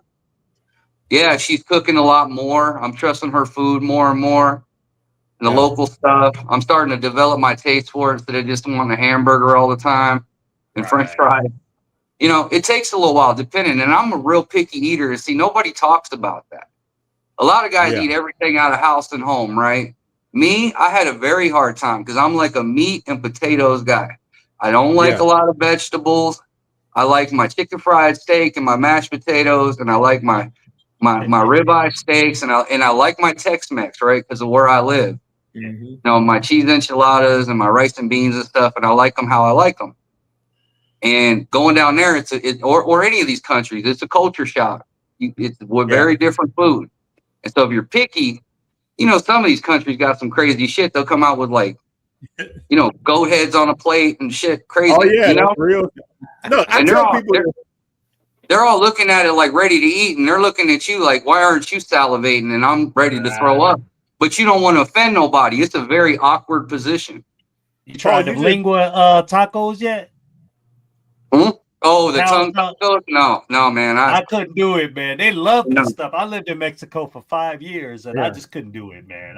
But I heard it's some of the best tasting meat ever, you know. But you never had right? Tongue? Huh? No. You never had tongue? Man, I had beef tongue. But let me that's the lingua.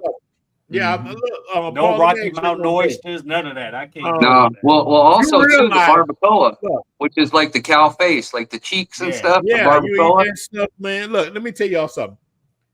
You realize when you leave America that black and white people in America have more in common. Look, I tell people all the time. I said, look, you got more in common with a white man in Utah than you got in somebody in Nigeria. I tell them, I mean, like, we are so connected. We Americans, you're so connected that cats don't even realize that. I said, look, man, don't let people fool you. You are so connected. It is ridiculous. We Americans. That's what it comes down to. We are Americans. I'm not too crazy about the food here in Cartagena. Like I've but you see on Jay, that's not talked about enough, man. No. When you go Honestly, in there, I think the food sucks. I mean, and like I'll have guys, they'll be like, "What you want me? What you want? You want me to bring you something, man? I'll bring me some grits, man. I can't find You know no what I grits in the did? store, bro."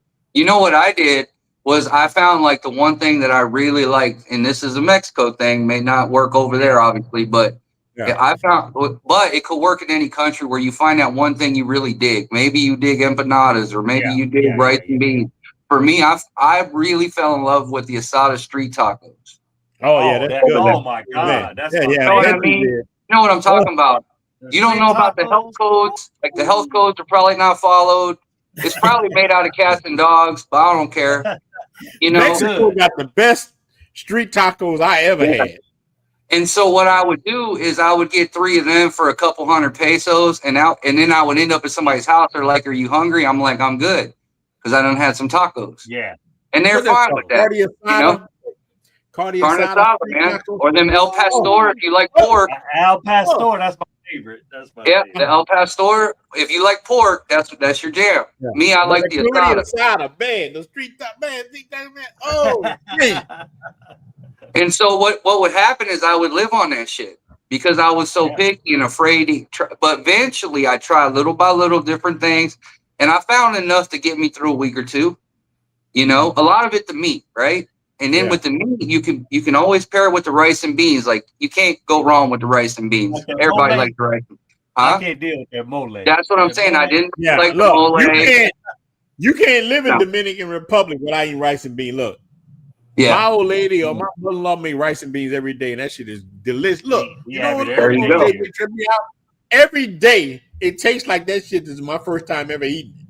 Yeah. It's amazing. For 7 days, like you can live on Ronin. You can just live right on that shit. You can just live on it right now. Wow, that's good, man. You know, us having that Louisiana background, we like spicy stuff. Colombians don't like spicy food. Yeah, they don't. Yeah, so I'm thinking like Colombians just like Mexicans, you know, but they totally different, bro. No. You know what? In Mexico, you never ask them if the food is spicy because they're always going to tell you no, and then you're going to be having fire coming out both sides. Because they don't even know what spicy is. That shit is so hot in Mexico. You got to be careful. Here, they don't even like hot sauce. They don't, man. Yeah, in Mexico, it's the opposite. That you will burn your mouth out. Hot stuff, man. Look, I like Mexico. I actually had a good time in Mexico myself. I like Mexico. I definitely did. Look, how I even got to Mexico. My cousin was getting a hair transplant. That's how I even got to Mexico. Now, look, on Jay, he looked good. Look, right here, all this was missing. And he like George Jefferson. Look, all this whole thing was going. And look, this cat had like a Jerry curl right here. He didn't have a Jerry curl. He got naturally curly hair, but we used to call him El DeBarge with the top gone. but that cat, so I went to Mexico with him because my family was like, he's scared to go to Mexico. You know, you done left the country. So I went with him. And he got and he had a hair transplant. And look, right now, it looked good. But check this out, Ronin and Jay. This is the point, especially Jay. You've been to all three, right? You've been Ronin. Yeah. You've been to Colombia already, or no? No, not. I've been to Mexico and DR. You've been to okay, but y'all can attest to this. Look how similar these places are. They do have their little cultural differences. Yeah. But as far as like a lot of the way life is ran, a lot of the Puerto Rico, I went to Puerto Rico. Well, I've been to Puerto Rico, Canada, Mexico, and DR. Yeah. But look at how similar a lot of these places are. Yeah, you can only get tacos here, but not there. That kind of stuff. Of course, there's cultural differences, but 80% of it is very, very similar. That hot water is Latin wide. That hot water. Hot water. And the rice and beans, I think all the cultures eat the rice and beans. That's what I'm saying, man. But the way that the chicas treat you, the way how important family is, the cost of living, demographic, like all those sorts of things are very, very similar, in my opinion, across the board. And you're going through, your learning period. You went through there in Colombia. Ronin, you're doing it in the DR. I did 2 years in Mexico, And you can see the similarities between all of us and the lessons we had to learn. I was another one. I got burned too when I first went down there. I spent a lot more money than I should have trying to do things on my own because I thought that's how I've always lived my life. Right. And you don't go online to whatever.com like you do in the United States to cut on your electricity or your water or your cable or your phone. Everything down there is like WhatsApp and Facebook. You know, man, look, you blow out a tire on your car. You blow out a tire on your car. You don't go to Google Maps. You go to Facebook Marketplace.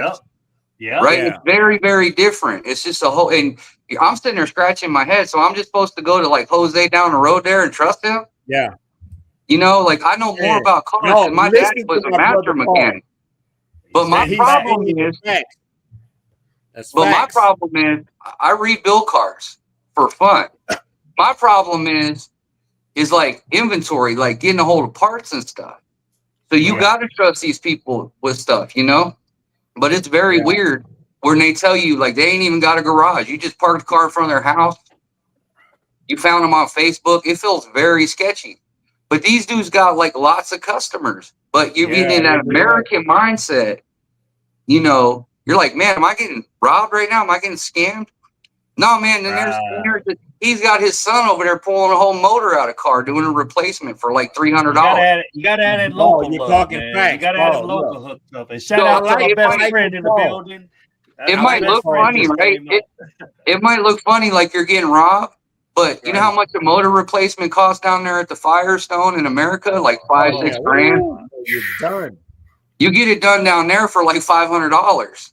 Yes. Yeah. But it's in somebody's, you know, front yard, you know, with like 3 Mexicans going at it. You know what I mean? It's just different. They got it up on cinder blocks and whatnot, you know. But they're just right. skills. It's going to be right. It's going to be but that's why it's so important when you know people, because then you know the guy to go to. You know, you take it down there to Hector. He's been a mechanic for 30 years in his front yard. And he knows every make and model, and he'll get you right. But if you take it to, you know, Julio down there, he's a hustler. He'll tell you, you know, your torque converter's running low on torque. You know? See, Jay, this go to what we was talking about earlier. You have to have that local connection with a woman. Oh, for sure. We were talking about this. So. Exactly. That's where that local comes in handy, because then they can bridge the gap. Yeah, they you know, and like we said in previous conversations, then you even give her the money in local currency. Yes. And she gonna handle it for you. And then don't talk dollars here. You don't even get out the car, you know, you go over there, and then that way she ain't showing up with American money. Yeah. It looks like it's her own money. And she can go over there like, I got a daughter to feed or whatever, you know, and work it out locally and save you a ton of money. Yeah, Paul, look, hold on, look, this is happening to somebody I know locally on the North Coast. They let their woman get them a place, and the person that rented the Dominican woman a place got mad as hell when he found out it was American. And so he got his Dominican girlfriend to rent the place for him. Yeah. Right. And that Dominican owner was mad as shit when he found out that it was for an American. He's like, you bitch. But shout out to On the Map TV. Go to Cuba. Look, I'm going to Cuba. I'm trying to get on Jay Miguel and them to come with me. We going. Shout out to my brother. Hey. He said, look, enjoying hanging with on Jay and Miguel this weekend. Shout out to brother Melvin. They was in the Melvin Smith. They say he was hanging with y'all brothers this weekend. That's my best friend, man, from Chicago. He came down for my birthday, Shout out man. to my brother. Yeah, I had a ticket waiting on him, and he just came with a one-day. Melvin, you wasn't in there clapping them cheeks on people. I ain't gonna put you on the spot, man. Look, OJ. Melvin wasn't in there like this. Shout out to Melvin, big dog. Man. My boy fumbled the ball, man. I ain't messing with Melvin, man. Shout out to Melvin, big dog. Shout out, baby. Shout out. Melvin probably thinking about that woman, like, you know what? Should I do this or not? I ain't gonna judge you, Melvin. I ain't gonna judge you. I understand how it is, man. I definitely understand, man. But Ronan, I had hold on one second. I had a whole muffler, and the pipe, everything just fell off in the middle of the road, right? So I'm pissed off, and I'm like, look, on your car? Yeah, her car. So I'm like, let's just go to Renault Go get the damn thing fixed right or whatever, bruh. No, wait, hold on. Where you going? No, you went to Ronaldo. Don't go to Ronaldo's. That's No, he's saying the car company, Renault. It's a He's saying- Renault. okay. Like Don't he's saying, to go take it to the Ronaldo's. dealership. Yeah, I was gonna take it to the Ronaldo's my name. dealership. Don't go to Ronaldo. No, I'm don't like- take it I'm to the like- dealership. And you know what, He- bro? he got a cousin somewhere, Jay. It's I don't know 8 what's o'clock going at on. night, bro. She pull up to this dark place. Man, these dudes just come out from everywhere, man. Yeah. They put it on, they jacked it up, put it on some tree trunks and everything, and they welded that thing back on just like it was brand new or whatever. Yeah. Bro, Exactly. for $10. Exactly. I was Exactly. like, whoa. So yeah, he's right. But that's about what that, we man. talk about. Dealing with the low. That's why you want to have look. This is men who know about you're not a weekend warrior. That's what this whole thing is about. When you move into a place, you're gonna have to be integrated with the culture. You're Yep. gonna have to be. When you get integrated with the culture, a woman will look out for you. That's why look, you're gonna know quick you need a real one by your side. Because other women, boy, they will make you go broke. Their relatives will break you, whatever. But I'd have had two things. I'd have had people around me that's trying to spin me. But the woman I got now, her whole family, like, hey, we not doing that. This is what he want. He's Poppy. Look, I walk around like Noriega.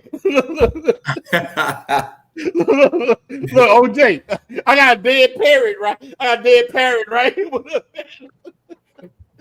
my own dead parrot with a, I got a head like the president. Get you a pointy hat, Ronan. Get you a pointy hat. Yeah, he's the pointy head. Yeah, get you a pointy head. I want nuke mofos. They're like, look, he wants to nuke people. Look, we sitting glue at people. Look, we can do anything we want. Like, that's when you want a rider like that. When you got a Dominican woman like that, a Latina like that, oh, you won. You won. Oh, this reminds me of a story, Ronan, because remember how I was telling you that woman I was with, when she started acting up and getting feminist on me? Yeah. I will go to her mother and her father and complain and tell them how she was acting up. Boy, they got on her ass like white on rice, let me tell you. It's real. Yeah, because the whole thing was, when you're in the position we're in and you're in that situation, you're not only helping her. Like, I took her from her parents' home to a 2-bedroom home that she owns. Yeah, that's real. I watched all that. And the whole time, I'm slipping her mother $100 bill here and there. I'm giving her father a watch for his birthday, like a real nice watch. Right.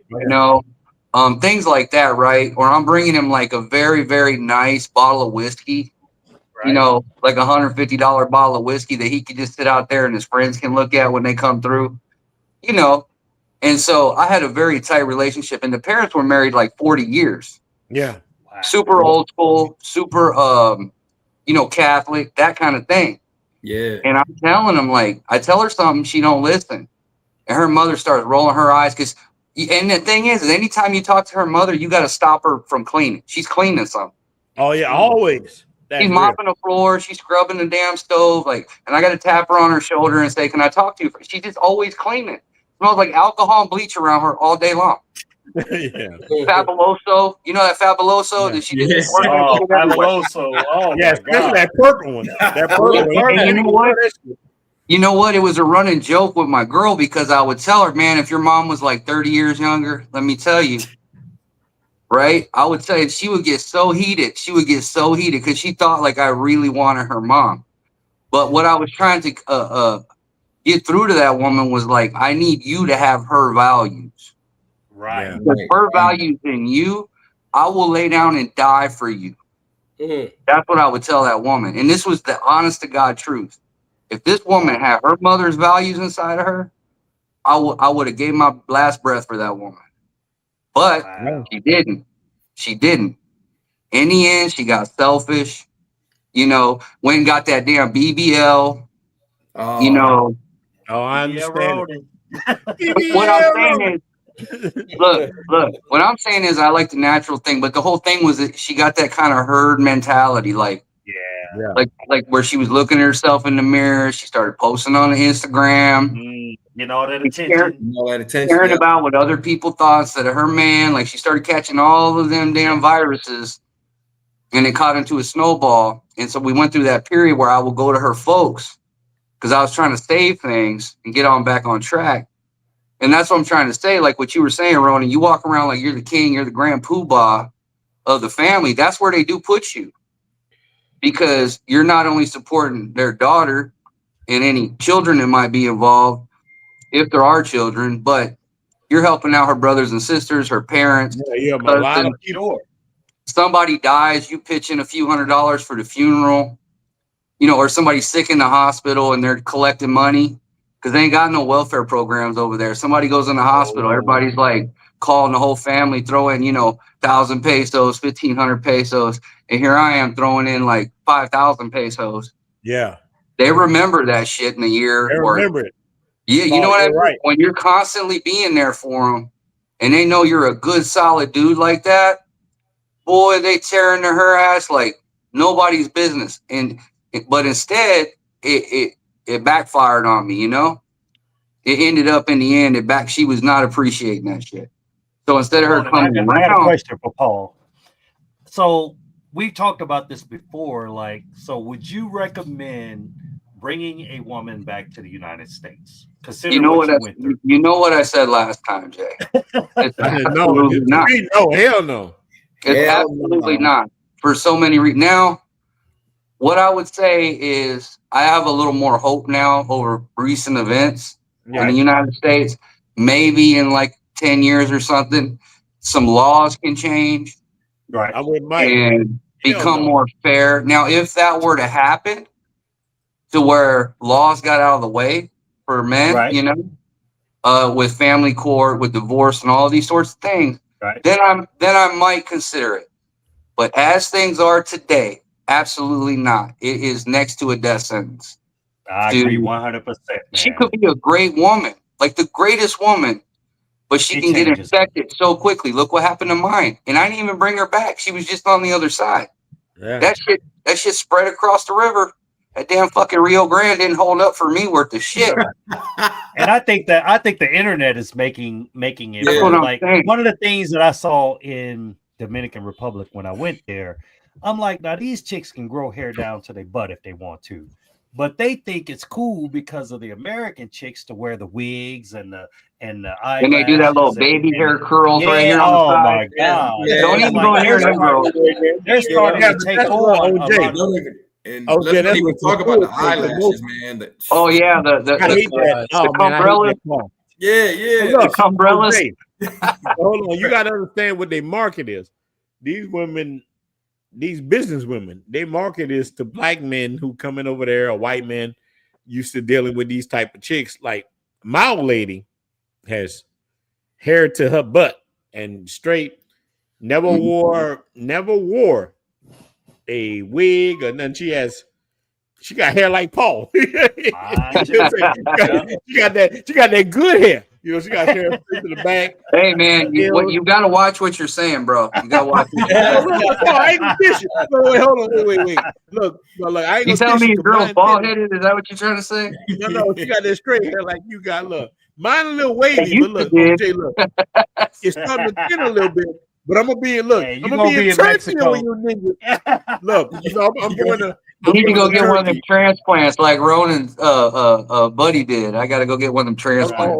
Like my cousin. Look, like your cousin, yeah. I'm going to. Yeah, I gotta move my forehead line from like right here, like up here. Yes, it's back here right now. I'm going to Turkey. I'm gonna show you cats. I'm going to Turkey, and look, I'm gonna have that little Jerry curl right here on Jay. Before we were lovers. Look, I'm gonna show y'all. I'm at that curl right here. You're gonna put on the soul glow. Yeah, put that. Look, you about the soul glow, Paul? What you put on the soul glow? That way you can have that wet spot on the couch. Paul, hold on, Paul. Paul agent. Paul, look, Black Cleaner. Let me tell you about now. Black Cleaner balance. Is Paul agent Black Cleaner? Is Paul know too much? He like, I Hey, like man. Cookout, man. Hey, what are you talking about? Coming to America got released to the whole world. We can all watch it. You acting like I Paul, just you seen might some be an Shakespeare Asian. movie. Paul Asian. Hey, Ronnie, you did Talking all about the you did spot say on the we all couch. American. Look, I'm just saying, we all I American. believe all the children American. are our future. Okay, Yeah. we teach All them right, well and let them think- lead the way. I think Paul know too much.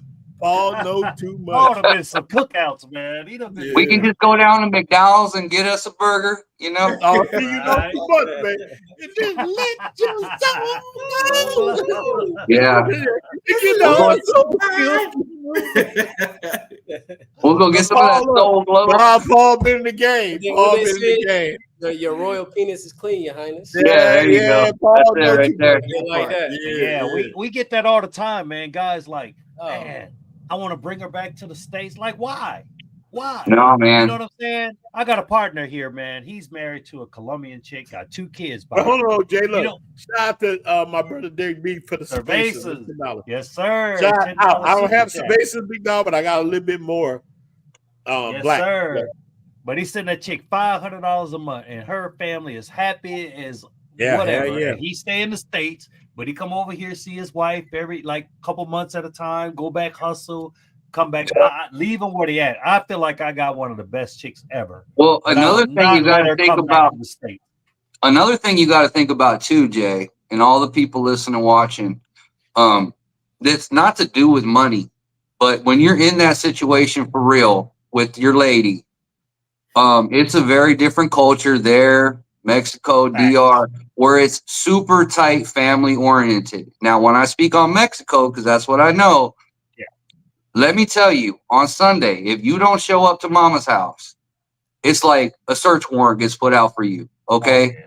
The family is so tight down there to where my chica, it was like, I put it like this, like she had like President Trump level people around her at all times, but they would be her family, her friends, right? Neighbors. Like these people were just around each other all the time, all day, every day. Now think about the psychological deal that does to them, because that woman's thinking with the fantasy mind, emotional mind, coming back. Right. Like she looks at my place behind me and, oh, this is so beautiful. And Oh this, my God. and there's something to that, right? Because she's looking at your beautiful furniture and fixtures that she don't got down there. And so she starts fantasizing. But what happens, you actually bring her here and she's sitting there alone while you're at work and her family's far away. And the culture shock that starts setting in, over time, it's going to blow up. She's going to start missing her family. She's going to start itching. She's going to start missing home. And this is what doesn't get talked about because she's so used to having them. She's not going to think about that till after she gets here. And the loss that is, it's like she'll go into a mourning period. And all that fun you were having with her, she's sad now. Now the arguments are going to start. And I give it two years, maybe 3, man. It's going to blow up. You're going to end up divorced. And all that shit you brought her home to show her that's so pretty is now hers. While you're sleeping on a futon across town with cockroaches in your kitchen. Because that's all you can afford. Wow. And because you were stupid and you didn't think about her psychology, they're so happy to stay around their family and you just increase their income level is a much better solution. So that all the boats get raised, right? Like, rising tides raise all ships. So when you're in that community where all the family, cousins, friends, and everybody's just getting a little peace and living a little better, everybody's happy.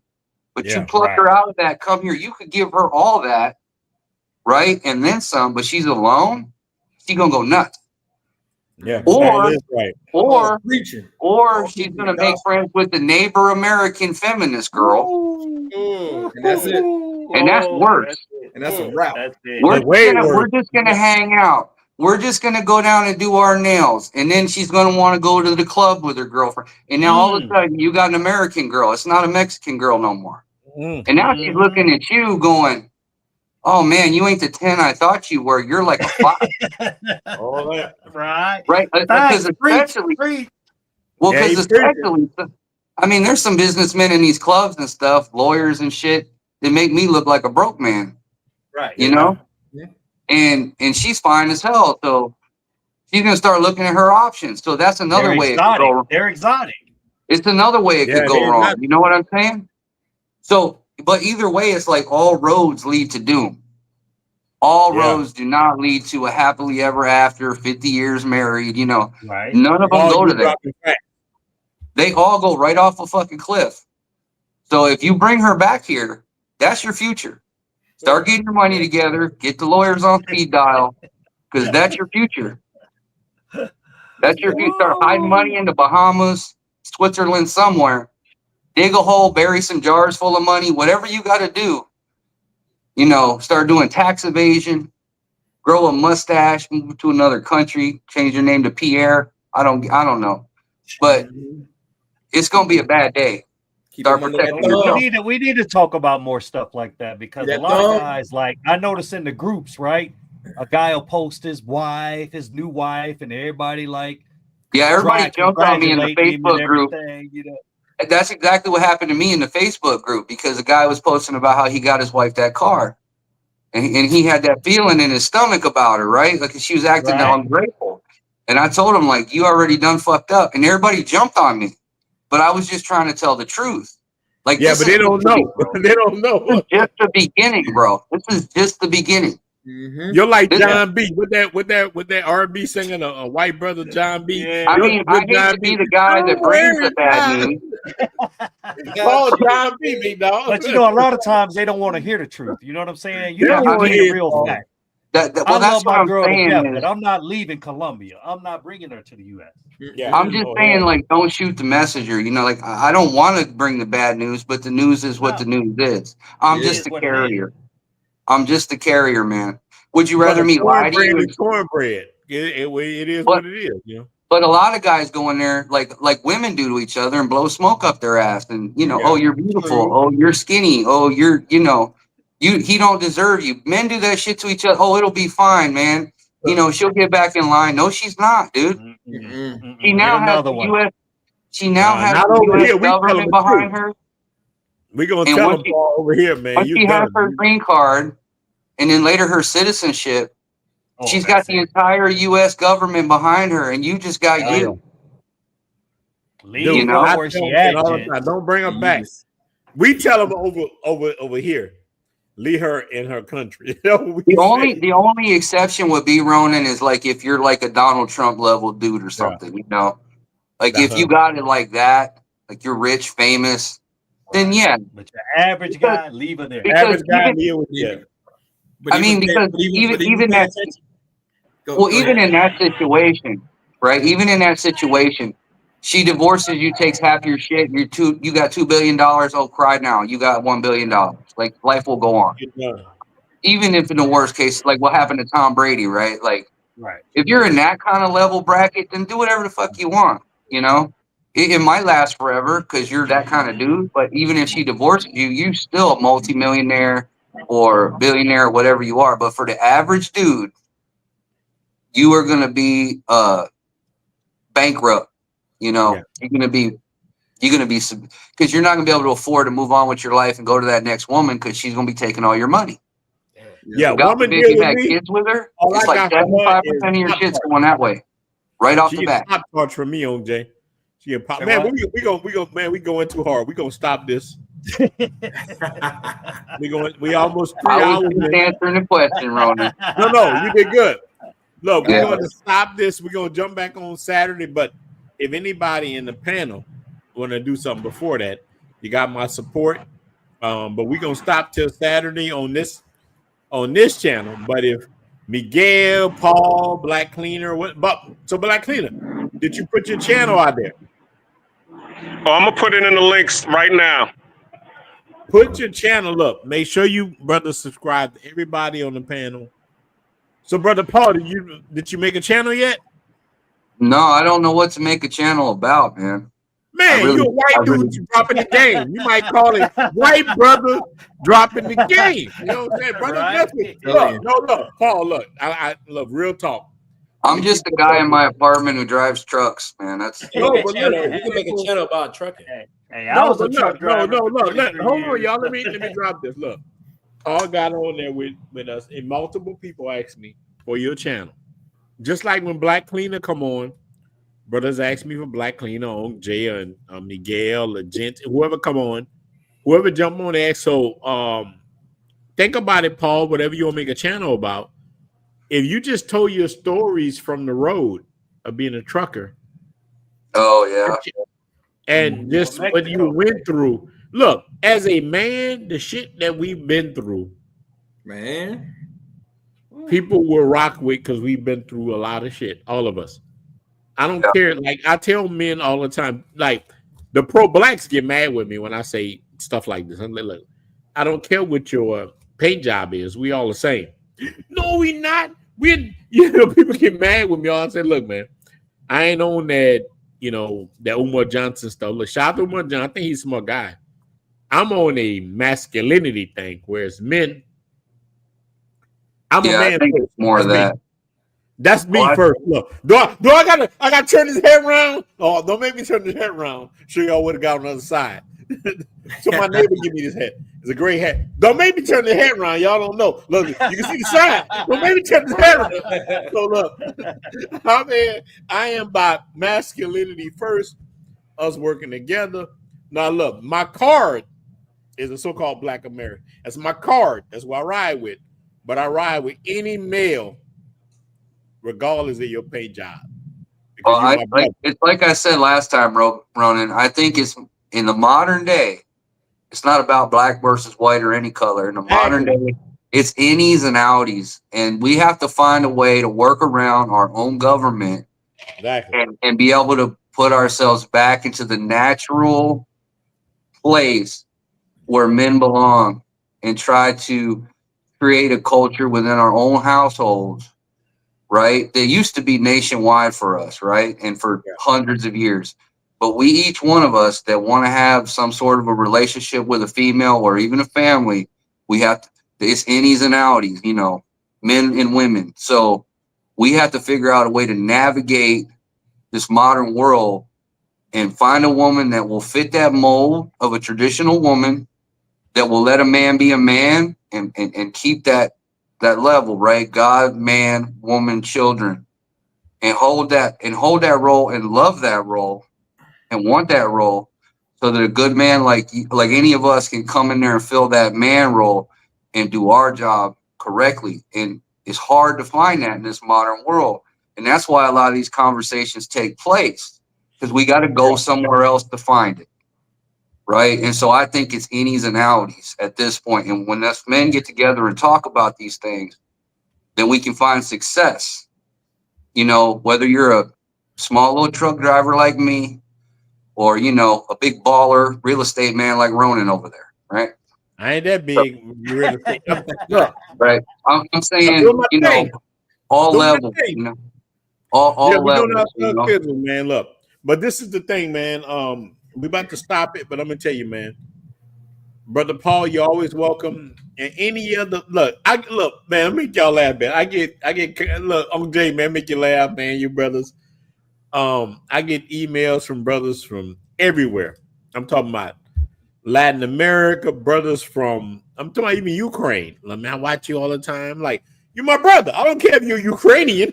I don't care. Like, America make people feel like we're so divisive. To me, I don't care what your paint job is. My thing is, what do you think? Yeah. What in your mind? Why do you think? I don't care if you're dark skinned, light skinned, white skinned. What I care is, how do you see the world? Like, I don't care if a person from Haiti want Haitians to win. I'm like, okay, that's good. I don't care if a person from Norway want people from Norway to win. All I care about is you say a person from America don't want Americans to win. Hey, wait, hold on now. I wanted you to win in Norway. I want you to win in Haiti. I'm from America. I want Americans to win. So as long as you're an American and you want us to win, I want American first people. I'm an American first person. That's what I am. So long as we winning, I'm good. I will put any person on my platform. Yeah. a woman. I don't care if you're not trying to break down the movement, then you're my family. But you're about a person that want to bring division and you want to bring hate, you're not my family. You're your own, do your own thing. So, man, we're going to stop. Man, we almost at 3 hours. See how we get in trouble, man? We just talking. I have a good time talking, bro, but we're going to stop. But Black Cleaner, man, look, I'm coming to Panama, and I want us to link up, my brother, because so many people ask me, look, Black Cleaner, I got a like a video that we made, all of us, me, you, and I think it was me, you, and Sorry. Then when you put that video out, it was a little clip. They like what you were saying about Panama.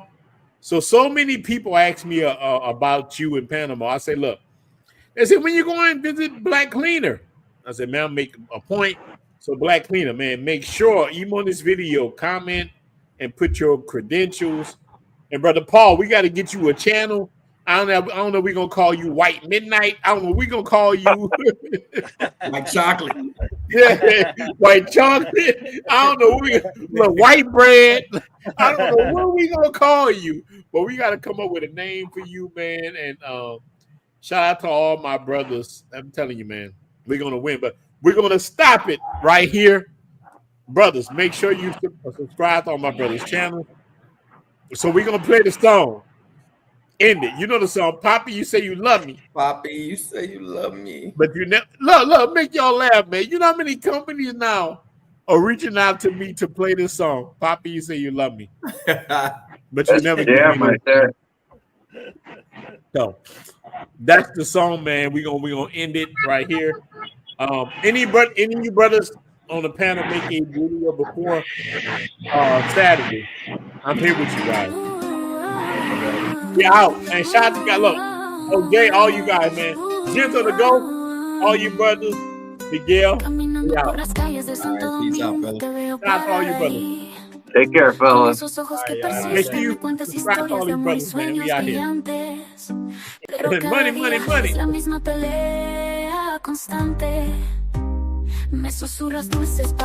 Hey, don't give these women all your money. OJ, do they give all their money, OJ? Too much, man. Look, OJ. Hey, the artist is his girl sucker. Hey, look, OJ, make me laugh. So now Latinas hear this song, they agree with it. Hey, look, I'm gonna put y'all brothers out. All y'all brothers are listening. It's on TikTok when they use my song. They actually use. So when you hear this on TikTok, that means I give them permission. They want to use my song on TikTok. Wow, that's crazy, man. I like it. And look, me and my old lady made it. I gotta show y'all brothers how to do this. Send it to the SoundCloud.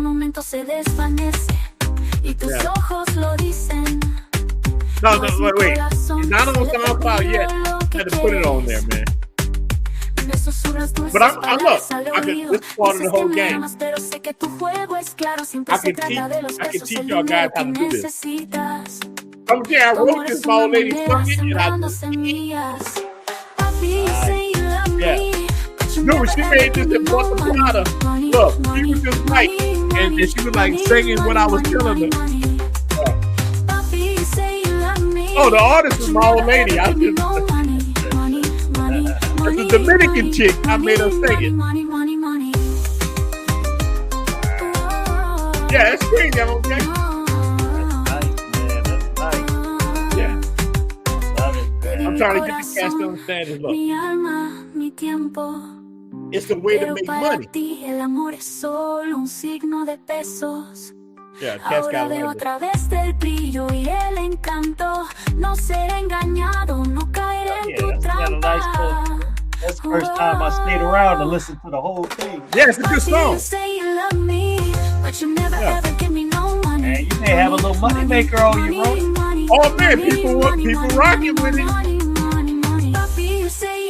Look, in our barrio, okay, everybody play it.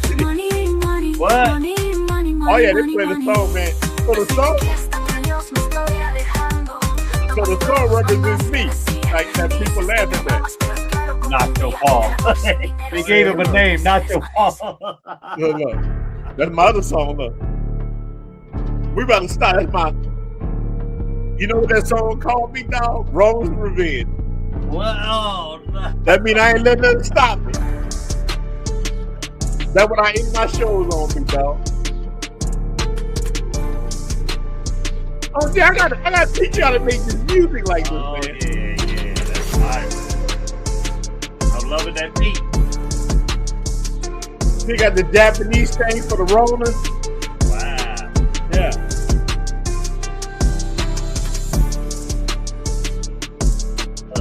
You went from real estate to man, crazy. Oh yeah, man. Look, OJ, man, I got Kelly, man. Cash don't know.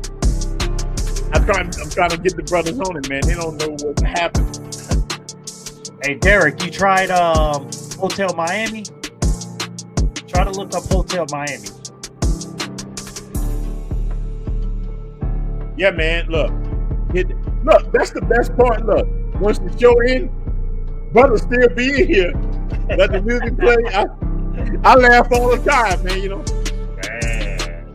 Oh yeah. Like, look, one day, OJ usually hit me and say, "Hey, man, you let me go." Hey, man, I let it go over. I let the music play. Yeah, I thought you accidentally left it on. No, I do that to the brothers talk. You be having 100 people and let them talk, you know. Man, sure. Appreciate it, Rick James. Yeah, that's it, man. Man, it was a great live, man. Rick James was great. Yeah, man. Anytime the brothers get little together, vacation we had. yeah, man. Look, anytime we all talking, have a good time. And Spotify want me to put the show over there. I just haven't done it yet. I got man, look. They want you to put the live over there? Yeah, the live over there. Okay. Yeah, so this gonna be on Spotify and maybe iTunes and everything. All us talking, have a good time. It's called a great escape. It's gonna be on everything, and I'm gonna link all the featured people on there. You, everybody. Look, even in the description now. In the description show, you, Men on the Move, everybody. Even Cash not even on there with us. I got him on there doing that, you know. That's what it's all about, baby. Yeah, brotherhood. The brotherhood. Shout out to the brotherhood. Thank you for all the cats that joined us tonight and stayed with us, man. We appreciate it. Yeah. It's rolling. Y'all know if y'all ever in Colombia, just hit me up. I got you back.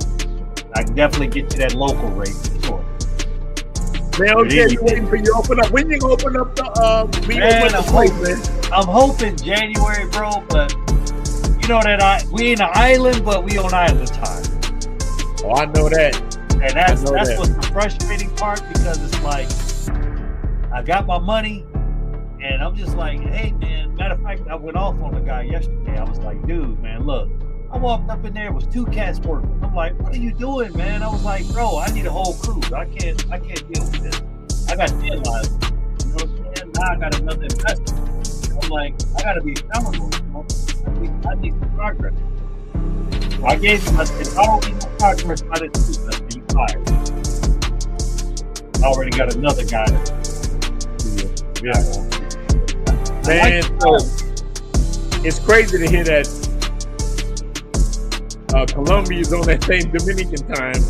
Look, I heard the Dominican dude today get mad that they're deporting Haitians. He was like, we need the Haitians. He was like, hold on, wait. He was like, hold on, I ain't trying to do all this. We need the Haitians. He's like, wait, hold on, dog. Oh yeah, that's a nice one. Yeah, I made all this. You're a little producer, man. I'm producing, big dog. That's producing. I like it. Yeah, man, we out here. Shout out to Paul White. So, we gonna call you Paul Black right now, big dog. Paul Black. Yeah. Yes, sir. Yeah, we in here, man. We about to stop it. Look, on day one time, man, I let it roll. Like, it was like 3 hours later. I'm like, hold on, I gotta stop this. The brothers come on here, man, and look. Oh, Jeff, I mean, don't worry about it, Mel, man. Hey, I had your back, brothers. You was good, man. I don't think you got drugs, man. I just think you had a little bit too much to drink up in that joint. Like, yeah, he might have. So where do Mel live at? Where do you live at? Chicago. Oh, Chicago, man. Shout out to Chicago. I called him, man, like the day before. Told him I had a ticket for him, and man, he showed love. We've been friends since 7 years old, man. Mel, you got to come back when the whole crew come, man. We got your back, big dog. Yeah, I'm gonna try to get him out there for the grand opening party. Yeah. Flip told me he was gonna come out, so we gonna have a ball. Man, we need to have all of us, man. Look, they need to have everybody out there on your project. We need to support other brothers. I wish we can link up with brothers too in Thailand and other places that's doing the project. Let's put them out. If you got kid YouTubers, we're all advertising it. Man, that can sell out a full distance. Colombia, Dominican Republic, Thailand, Panama. I'm with you. I've never been to Panama. That's like an hour flight. So when you ready, man, we need to do Panama. Look, with brother Black Cleaner, shop Black Cleaner. I'm talking about brothers. Like, look, now I got a major victory today. That's why I'm like, it ain't over yet. That's why I'm getting rid of my condo here. It's over with. I'm packing right now, and so man, I am leave today. You know what I'm saying? So you're gonna see me everywhere now. They're gonna be like, remember, so we got you know, we got my brother got the channel Chocolate Man in Thailand. He be the Caramel, he be Caramel Man in every land. I'm going everywhere, man. Like, that's what's up. I'm going everywhere, man. Oh man, yeah. I used to live down in Ensenada, which is like an hour and a half. Tijuana south of it. Loved it, bro. Tijuana, Hong Kong. Shout out to Hong Kong, man. Hey, but no, I only been to Mexico City, and I've been on the border before, but I'm trying to think. But look, Mexico City was where I went. I went to there because my cousin got a hair transplant, and that's it was. Boy, I gotta tell you all that story time, boy. Well, that's crazy. This ninja look like hair razor. Oh, man, but we go, man. Look, we about to stop this stream. Look, man. All right, bro. We get up. Man, we gonna get out. Oh, yeah, I'll get with you tomorrow. Look. All right. Later. All you brothers that's still here, I'm with all you guys. Now, look, Avery Johnson, anything you wanna know, link up with me on Jay and your brothers, man, send me an email. I'll send you guys the stuff, man. We out. Peace out, man. Peace out to all the brothers. CTG boys, Blue Book Passport Cartel, everybody. We out. Shout out. Man, RonintheTraveler, we winning. Shout out to Brother Paul, Miguel, everybody that was in here, man. We out, man. Love all you guys. All the rest of you guys that's in the building, make sure you hit the like. I'll be back at you guys Saturday. We out.